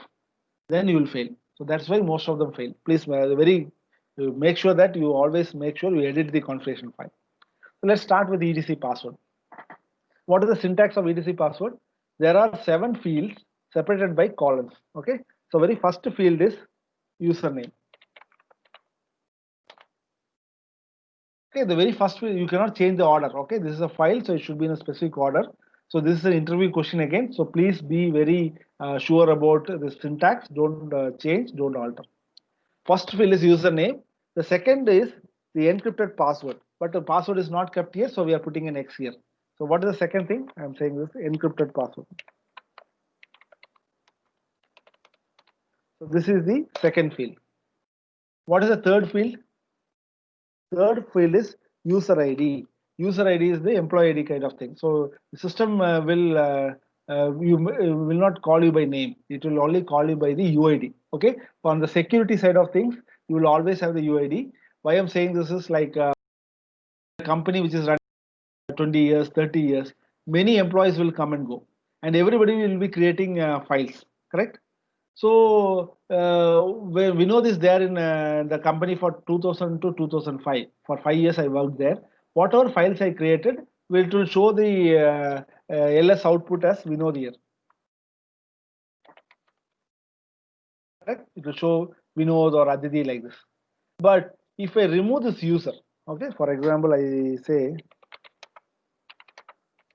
whether that works to show you. Okay, now you see that Vinod here. So Aditi here in aditi.r. Let me just try changing that. Let me just comment this and see.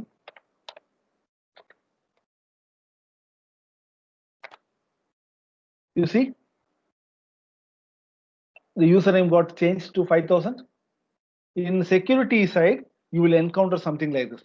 Like the owner will be replaced by a number. This is because the user has been removed from the system, but the file that he has created still remains in the server. Okay. So if you want to know who this user is, then you have to open via etc password. You are opening this file and search for 5000. It will tell you, oh, there's a user called Aditi who got removed.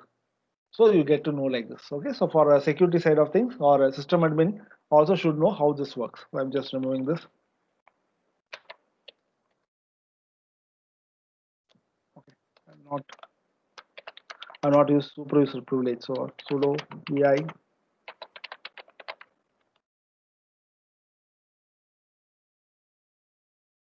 Oh, okay. Okay. Oh, this is a mistake I did. What I did is like I removed the user, but I was a logged in user. Who are you? So, okay, I'll change that in the backend. So I have to restart the machine to get that fixed. Okay. So one is that UID. Then comes group ID. Group ID is to which group I belong to. Okay, that comes here. Then comes the comments. Comments means is giving a short description about the user. So normally what we give is what the probably I might be using a username something like Vinod K, or I say V Commission, or I may say in your company you might be using E1001 or some kind of a different username concept.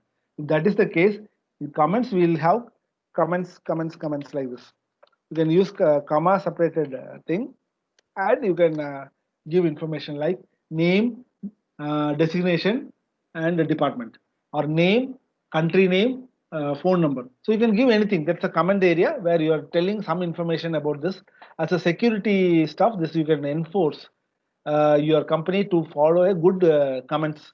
The reason is at some point in time, like after 5 years, 10 years, you don't know who that user is because it will be in E1001 or E1002 is the username. How will you know who it is? It's best practice to have this comments field. I just change this to GCOS. Why I'm doing that is this is an interview question. This is something like geographical comment section. In interview, they will ask you what is GCOS. So GCOS is nothing but it is the comment section in your etc password. Okay. After that, you say what is the home directory and then login shell. I don't know how to reduce this font. Okay, it's happening. Okay, so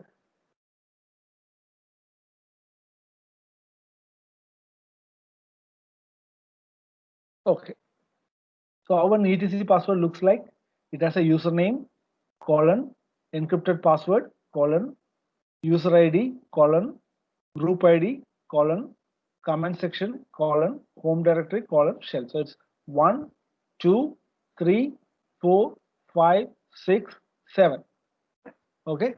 Why I am asking you to learn this is when we are typing a command, right?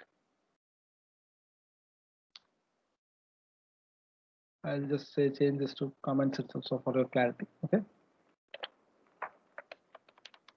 Home directory, I'm making it this directory. So you know how I remember this command, okay, the big command. See, when I was creating a user called Vinod, okay. So normally, how will I type this in file? It will be like Vinod colon encrypted password is X. I leave that for now, and the UID is like 1001. GID is 501. Command is Vinod trainer. Okay, and I said home Vinod K. Shell is bin bash. This is how my etc password entry is going to be. So thinking this in mind, what I do is command is user add and Vinod. Just when I give this, the other everything gets correct. This everything will get defaulted. But I want this specific things to be done. So what I do in between user add and Vinod, what I say is -u 1001. What is -u? U stands for UID. Okay. Then I say -g 501. What does G stand for? Group ID 501. Then what I say comment. Comment is -c. If I am going to type it with spaces, I always use quotes. I say Vinod trainer. Okay. Then what is after that? After comments, direct D. I say home Vinod K. Then what is after that? Shell. So what I say for shell -s /bin/bash. And then finally the username. You see this particular portion I added from here. So what will happen by executing this command? I'll get the same entry made on the etc password file. Now is it clear how I am typing bigger commands? Because once I know the fundamental is a file. Unix, everything is a file. If I know how a user file looks like and what are the syntax of it, then it's much easier for me. Once the funda is clear, I can type the command like it's a easy way of doing it. Correct? Is this clear? So I want you to go through this, go and see the etc user etc password. What is the syntax of etc password? And you should be able to write a users like this, and then you can come up with a command like this. Is this clear? Any doubts, or am I going fast? Yeah, It's clear, Vinod. perfect. Okay, now let me just take the next portion. Now let me just go to etc group. Okay.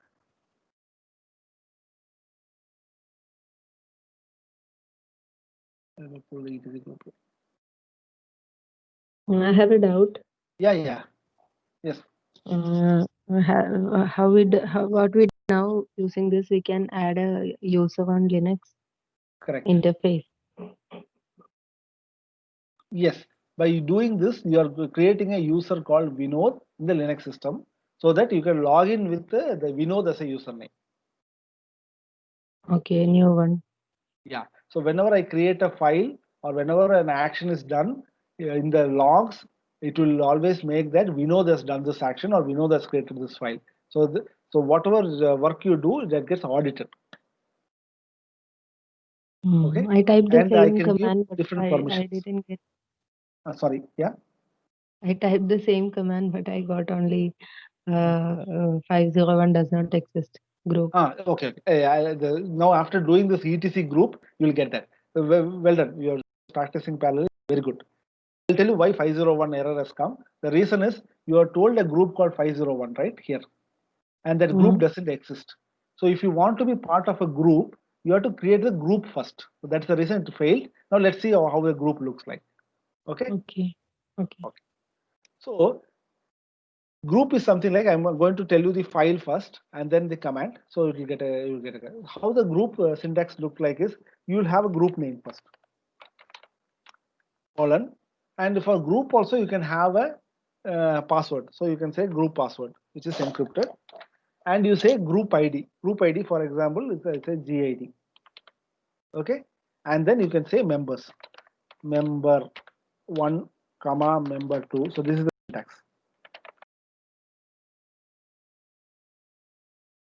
Member three. Like this you can add. So this is the syntax of your etc group. Let me just put a sample group name. Group name is something like DBA. Okay, so database administration team is a group name. So we know that Sadish are going to be part of DBA group. Arya is going to be sysadmin group. So we are going to create a DBA group with a name called DBA. And if there is no password, you can leave it as X or no password, and GID is 501. Yeah, that's what we are going to create. The group ID is 501, and I am going to say who are the going to be group members. Default you can leave it blank. Whenever I say or add a group member, automatically this entry is made. Okay. For example, here I am saying it's or you can leave this blank for now. Now what you do is let's create a group. So group, what is the command? Group add -g. I'll say this command first. Group add DBA. This is enough. When you say group add and DBA, automatically a group called DBA is created with a next sequential number of groups. If already is entered with 199, the next group number will be 200. But if you have a specific group number, you have to say -g and say 501 and then hit enter. Sorry, and hit enter. Once you do this, and you go and check a etc group, cat etc group, you will find it this particular entry is being made. Okay. After doing this command, then you run this command, then it will work because the group has already been created. Then when you add a user, it will automatically create a user called Vinod. Then you will find an entry here, Vinod, automatically populated by the user add command. Oh, I didn't know whether it is Danya or Arya who spoke. Have you tried this and check and confirm?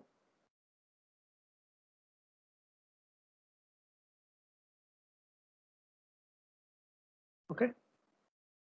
And again, the security point of view, group is another important aspect. Okay, what happens normally is people will come and go inside a company.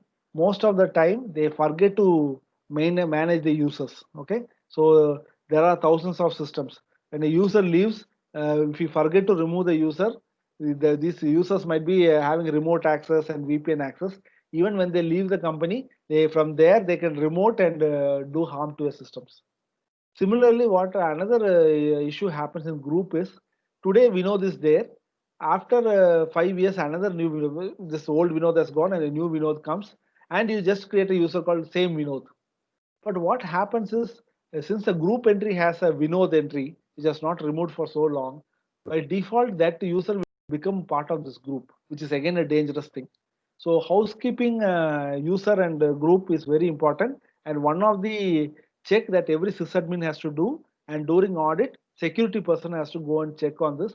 When was the last login? So every 90 days, if the user is not logging in, it will automatically create an alert or it will disable the login. Okay, so there are some settings to it. I'll explain you later.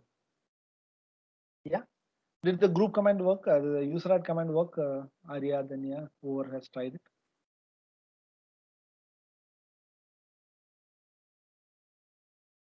Yeah. Okay. Okay. So these are the two important commands. Okay. I'll just see whether I will be able to recover things quickly or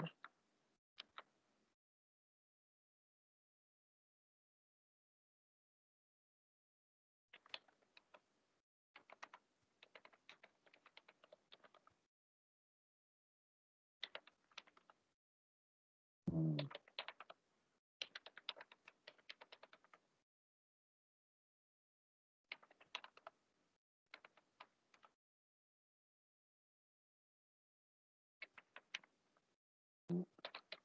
I forgot the password. I'll have to read. Okay, perfect.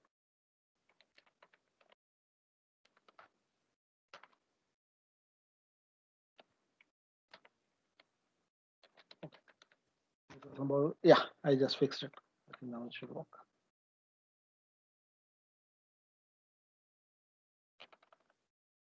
It didn't work still. What's the error now? What was the syntax? Group pad -G 501. Mm-hmm.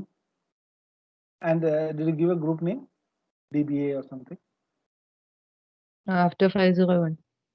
Yeah. See, actually, if you see cat etc group, okay, can you see my screen? Yes. Yes. Yes. So you see that last line is Manoj, right? Manoj X 1002. Okay. So by default, whenever you create a user, a group is also created on your name. So that's how it is. So what I'm doing here is sudo. Oh, okay. I'll come into root user. Sudo su minus.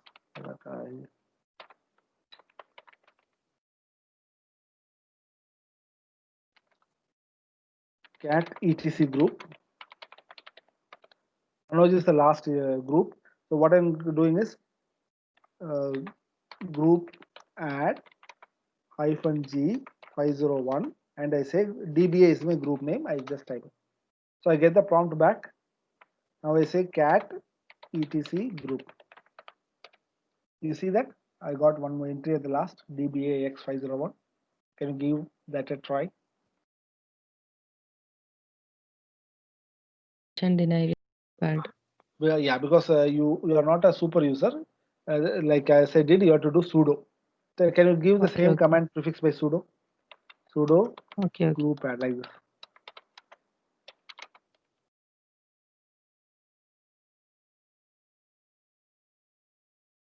If you are a super user, you will be able to. Uh, I hope you are trying it on your lab machine, right? So you're not using your company systems, or please be aware of Mm-hmm. that, because Yeah. Same whatever thing system. that you do will get audited. Yeah, so don't use your company systems or No, no, it's not complete. yeah. Yeah, did that work now? Yes. Perfect. Now you try the user add command, it will work. Again, you prefix sudo in front But of the. I'm not able to type the password, right?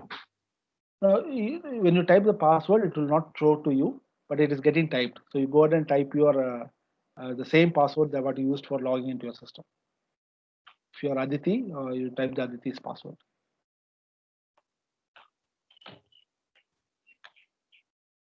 Okay, for Okay. security reason, password is not Uh-huh. displayed. Yeah, Uh-huh. perfect, wonderful.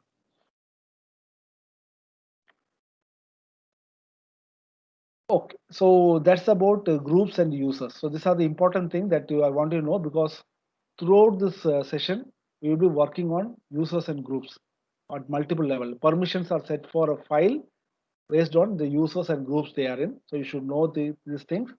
And even in Red Hat exams also, a lot of activity will be there by doing etc password and etc group entry.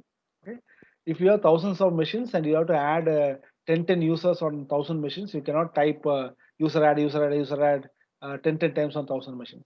So you make one entry on one server, copy that particular 10 lines in etc password, go ahead and paste it on all the machines. What I'm saying is a very rudimentary thing, but there are advanced things like NIS and other things are there where it can be centralizedly managed. But I'm telling you, just by copying the etc password, you will automate. Okay. How to set the password is very simple. You just say PASSWD and the username. Okay. It can be like Aditi, and I can change the password of Aditi. It will ask for a new name and old new password and old password. So just by typing the new password, old password, it get reset. Okay. So this is one of the another more bigger task. Most of the time, L1 engineers will get this kind of activity where they will ask you to reset the password. Will automatically block the account So they cannot log in. So they will raise a ticket and you have to reset the password. Okay. So majority of level 1 task would be here, and the password expiries also will be of this sort. Is this clear? Yeah, clear, Vinod. So I think we are almost at 9 o'clock, and we have covered the user groups. So OS installation labs are left. I think for Sadish, we have already did this. Hope you are able to access the lab and it's Yes, working. yes, Vinod. Super. And did you get access to this Red Hat program and start the course? Yes, Vinod. Sure. Super, wonderful. So any doubts on this, Sadish? No. So for you, we are almost done. For the rest of the people, we have to just see whether I have to give a help on the OS installation part. I think one person already have the lab, so the rest I have to have a look at. Okay. And any questions, doubts, Satish, before we leave? No, as of now, no, Vinod. Yeah. So any feedback on the session? I Yeah, think I'm a bit fast. yeah, it was actually good. I'm very new to this, but I'm able to understand this one. Oh, wonderful. Now, after this session, now you go to the Red Hat program and attend the file system and the users and groups. You will get much more clarity because the foundation understanding has already happened. Now you have to get the in-depth of how the system actually works and also make use of the lab. Yeah. Okay, sure. So to try that and we'll meet tomorrow with the next session of it. Okay, Vinod, but can I stay connected? Yeah, yeah. Is it not a No, problem? no problem. Yeah, you can always do that. Yeah, I How? was considering your professional work and other thing. I just thought of Yeah, leaving you I on time. have my office machine also, so Oh, wonderful, wonderful. Then it's fine. Okay. thank you. So for Anya, uh, do you want to know about OS installation and you want help from me on the lab side, or you already have a system with you? I know one person already have it. Okay. What is all about both of these? Yeah, see, actually, it's about how to install an operating system. So initially, I told you that I have to download the software. Have you downloaded this software, CentOS 7 Media, and a VirtualBox software is there. You download these two softwares, and we'll be setting up a On lab a on on a system, your on system lab. on a, for a lab purpose. Okay? Yeah, if you're not Can we downloaded, download now? yeah, you can download Mm. now. Yeah, so search the VirtualBox and download the software for your Windows. If you are using Windows OS, you can download this particular package. This 100 MB package. When it comes to search OS 7 download,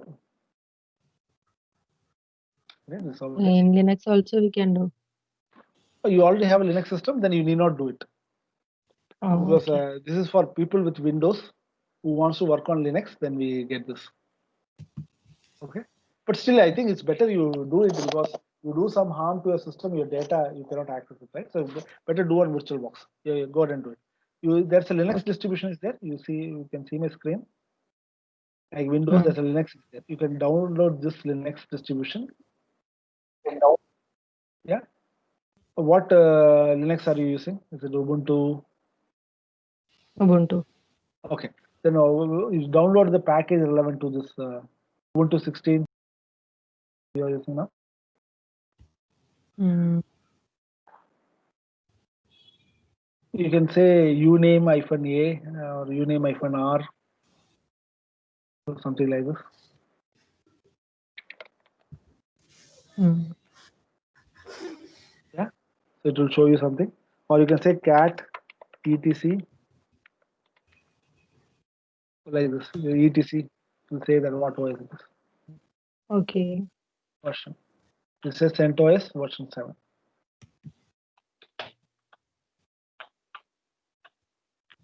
Let us see.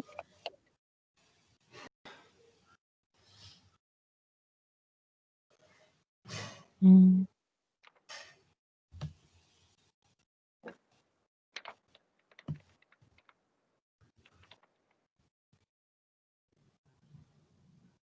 So if you can see that if Red Hat releases this file is not available, OS-release would be there. Okay.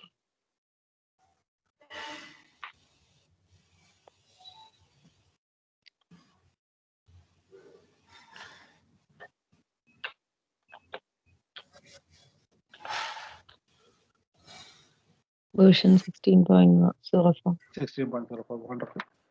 So this is how you will find what version of OS you are working. Okay, so you learn one more. So you can select the Ubuntu 16.04, download that and install as per the instruction. Okay, so this is pretty forward.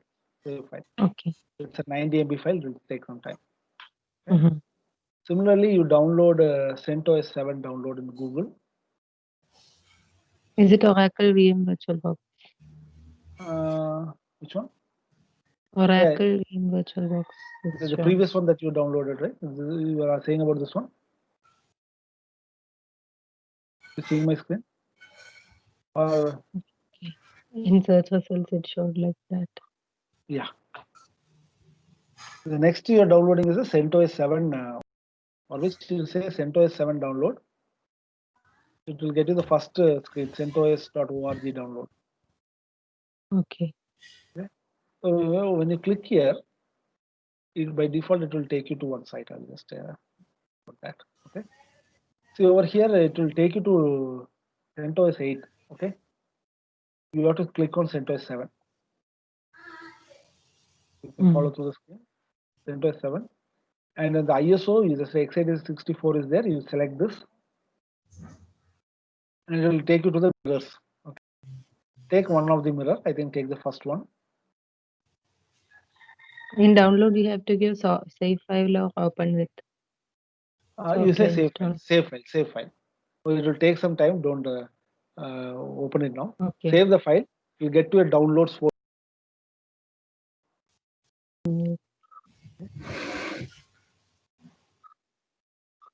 So when you click on CentOS mirror, right, you will have this window open with a menu output. Select this particular file, CentOS 7 minimal 2009. Minimal. Okay, don't. Yeah.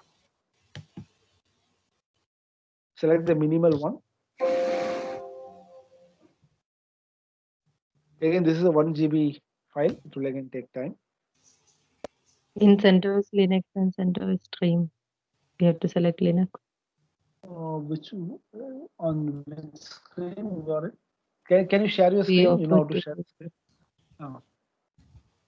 No, I'm on mobile phone and. Okay, fine. So what you do is you are on this screen, right? I came to this screen. CentOS you chose 7. No, not this screen. To Showing this, a screen. CentOS.org, na? Yeah, CentOS.org download, the very first option. Okay. Yeah. So you land up on this particular screen where it default select Yes. CentOS 8. Okay, so you have to change it to CentOS 7. Yeah. Yes. See my, yeah. And then select x86-64. Container. What does all this mean? Forget about it because they are the package for all this cloud containers, Vagrant. They're the container packages. Don't worry on this. Select the x86-64. Okay. So this OS can run on all this different things. Okay. So select the first one itself. We reached to Shivnadar University. Yeah, Shivnadar University. Yeah, get there. You will find a lot of files like this, right? Choose that 1 GB file. The CentOS minimal 2009 ISO, the one that I highlighted. Yes. Yeah, click on that. It'll ask you to save the. Okay. Okay. So this will take some time. So we can do that later part of the day or even tomorrow. Yeah. Once this get downloaded. Okay. Fine. So what I will do now for you is I'll walk you through the lab. Okay.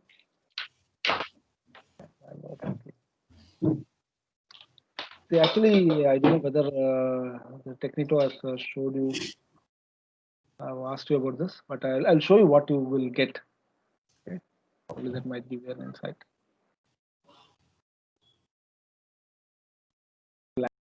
So you will also get an access to the Red Hat training material and Red Hat lab. Yeah. Okay. Yes, Sadish, you can. I saw your message. Thanks. We'll meet tomorrow. Yeah, sure. Thank you.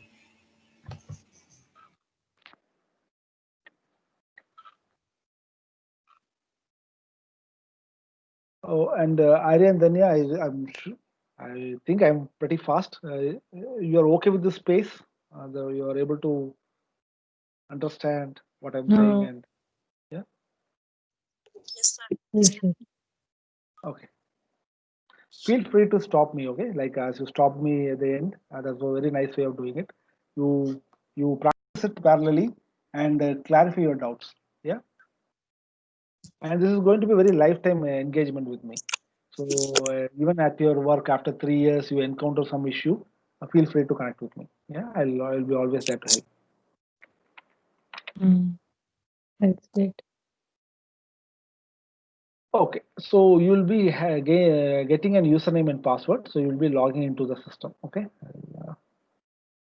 I'll show you how the labs, how the training looks like, and how the exams look like. Yeah. If you have nominated, I did not get any information from them, so if, I'm just showing it to you. Usually, what I did for Sadish and Venkat is I created a username for them, and they are able to access. Okay, you will get a username and password from Technito. Using that, you will be logging in. Okay, Okay, this is okay. you're accessing the Red Hat itself directly, and we log in with a username and password. I'll take one of my students' username here. Archana. Archana. Shall we now just keep watching or Yeah, try to you log keep watching. in? You cannot log in now because you don't have a username password. You can watch the screen. Yeah. Mm, So mm. instead of Archana M, it is going to be your name. Yeah, your login ID. Just imagine Archana as you. Okay. So now you will Fine, be fine. authenticated to Red Hat. Right. Red Hat is slightly slow, so you have to have some patience with me. Yeah. Okay.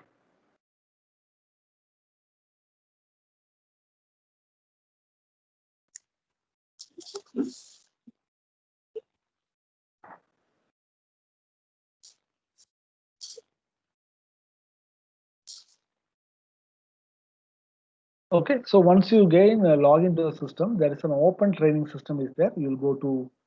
Can you see the screen? I'll give some time for you to load. This is the dashboard you get.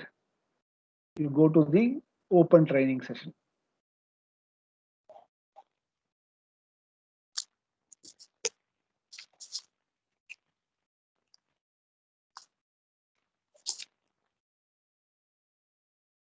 Okay, forget about this for now. You will have a lot of training, so you can choose your role, what you are. Leave that for Archana to do it later. Okay. See, she has chosen one particular training course, so it's displaying here. Normally, what you do is go to catalog. So this array of trainings is available for you. Okay. In this, if you are a sales guy, you'll go through this training. If you are a pre-sales guy, you'll go through this training. People like you are technical guys, you'll go to the delivery specialist training. Okay. So choose this delivery specialist. And this particular program is for Red Hat platform training. Okay. So search platform here. It will list all the platform. So there's OpenShift and all. So forget about this. So it's a very huge array. Select the Red Hat Delivery Specialist platform. Okay, this accreditation path. So that's why you have been charged. So there's a charge associated with it. Okay. Only then you will get access to it. Enroll. So it says enrollment successful. Click on course details. It will tell you that you have to undergo 4 trainings. I think Archana has completed 1 training. Okay. See, there are 4 trainings are there, as I told you in the this one. Sorry about that. Okay. You see that here, the 4 trainings. The next 7. Linux 8, Satellite 6. Yeah, these are the 4 trainings you are seeing it here. Linux 6, Satellite 6, Linux 7, and Linux 8. So she has completed one training. Once you complete all these 49 hours, 10 hours, and 24 hours, you will get a certificate. Okay, that certificate looks something similar to this with your name printed on it. Okay, so this particular training, yeah, the training of with me, the instructor-led training, and this particular course of 100 hours, and this certificate is costed around 30,000. So this is what Satish and these people are paying to me. And for you guys, I think there is some concession given from Technito. Okay, so you speak with them and take advantage. You have to pay only for the training. I am doing it free. I thought of doing this as a social cause for people looking for this kind of a job change or upgrading their skills. For people like Venkat and Satish, it's fine for them because they are more experienced. They can afford to pay. But I value your thing. For me, it's not an extra effort. For me, I'm already doing that. You can be part of it, get engaged, get learnings. The 30,000 worth of course, you can take it for free. Not an issue. Yeah. So this is what you're going to. I'm actually. Yeah. Is it good for beginners also? Yeah, this is for beginners only. Actually, Venkat and Satish, they are beginners for Linux. Okay. Satish is looking for writing a security exam. Okay, CCSP kind of exams are there. For that, the prerequisite is Linux. So he's learning the basics of Linux. Venkat is a delivery manager. Okay, delivery manager like PMP, project management professional. Yeah, he's a delivery manager, so he's above PMP. He's learning Linux because he's going to manage in AWS and Azure projects. So for managing technical people, he wants to know the basics of Linux. So he's attending all basics only. So whatever the training that you're going through is a foundational. So this for starters, less than 8 years, 10 years, are going through this training. They are coming for a different cause. Okay, I have one more doubt. Yeah. Presently, I'm working in only Azure interfaces. Yeah, I So, think I'm not. yesterday they asked. I think hope you have asked this question. Okay. See, actually, Yes.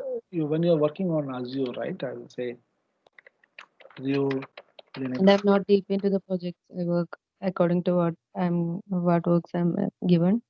Okay. What kind of work you do in Azure? Like they already create the architecture and all, then ask me to create virtual machines and. Oh, so you create machines, right? You create VMs. You attach IPs to it. You attach disk to it. Correct? Sourcing and. Yeah, correct. But I get the So, guidance, all the guidance, so I'm not deep into it. oh, okay, got it. So you're primarily level 1 task. You just do a documented procedure of launching a VM and all this, right? But do you launch a Windows VM or Linux VM? I'm logged on to Azure Microsoft. Okay. While I'm doing all this, Understood. in Azure portal only. Yeah, okay. So now you are at the level 1 stage, okay? You are just following a documented procedure. What they say is click this, select this flavor, select this machine type, select this network and all this and click launch. So that's what you're doing now. And But after some this training, documentation. yeah. So at least you'll be guided or some documented process called SOPs. Yeah. I don't know how company works, but primarily it's something like that. Jobs will be given to level 1 team, or level 1 team will follow the guidance and they will get it done. Okay. After this training, you can elevate yourself to level 2. So what level 2 does is, after you launch the VM, you hand over the VM to the next person, right, in your team. That person is an expert who goes and attach a disk to that VM, install some software, configure network, right? Even you can do that. After doing this course, you can go back to your company, show this Red Hat accreditation certificate, tell them that I got trained on Linux.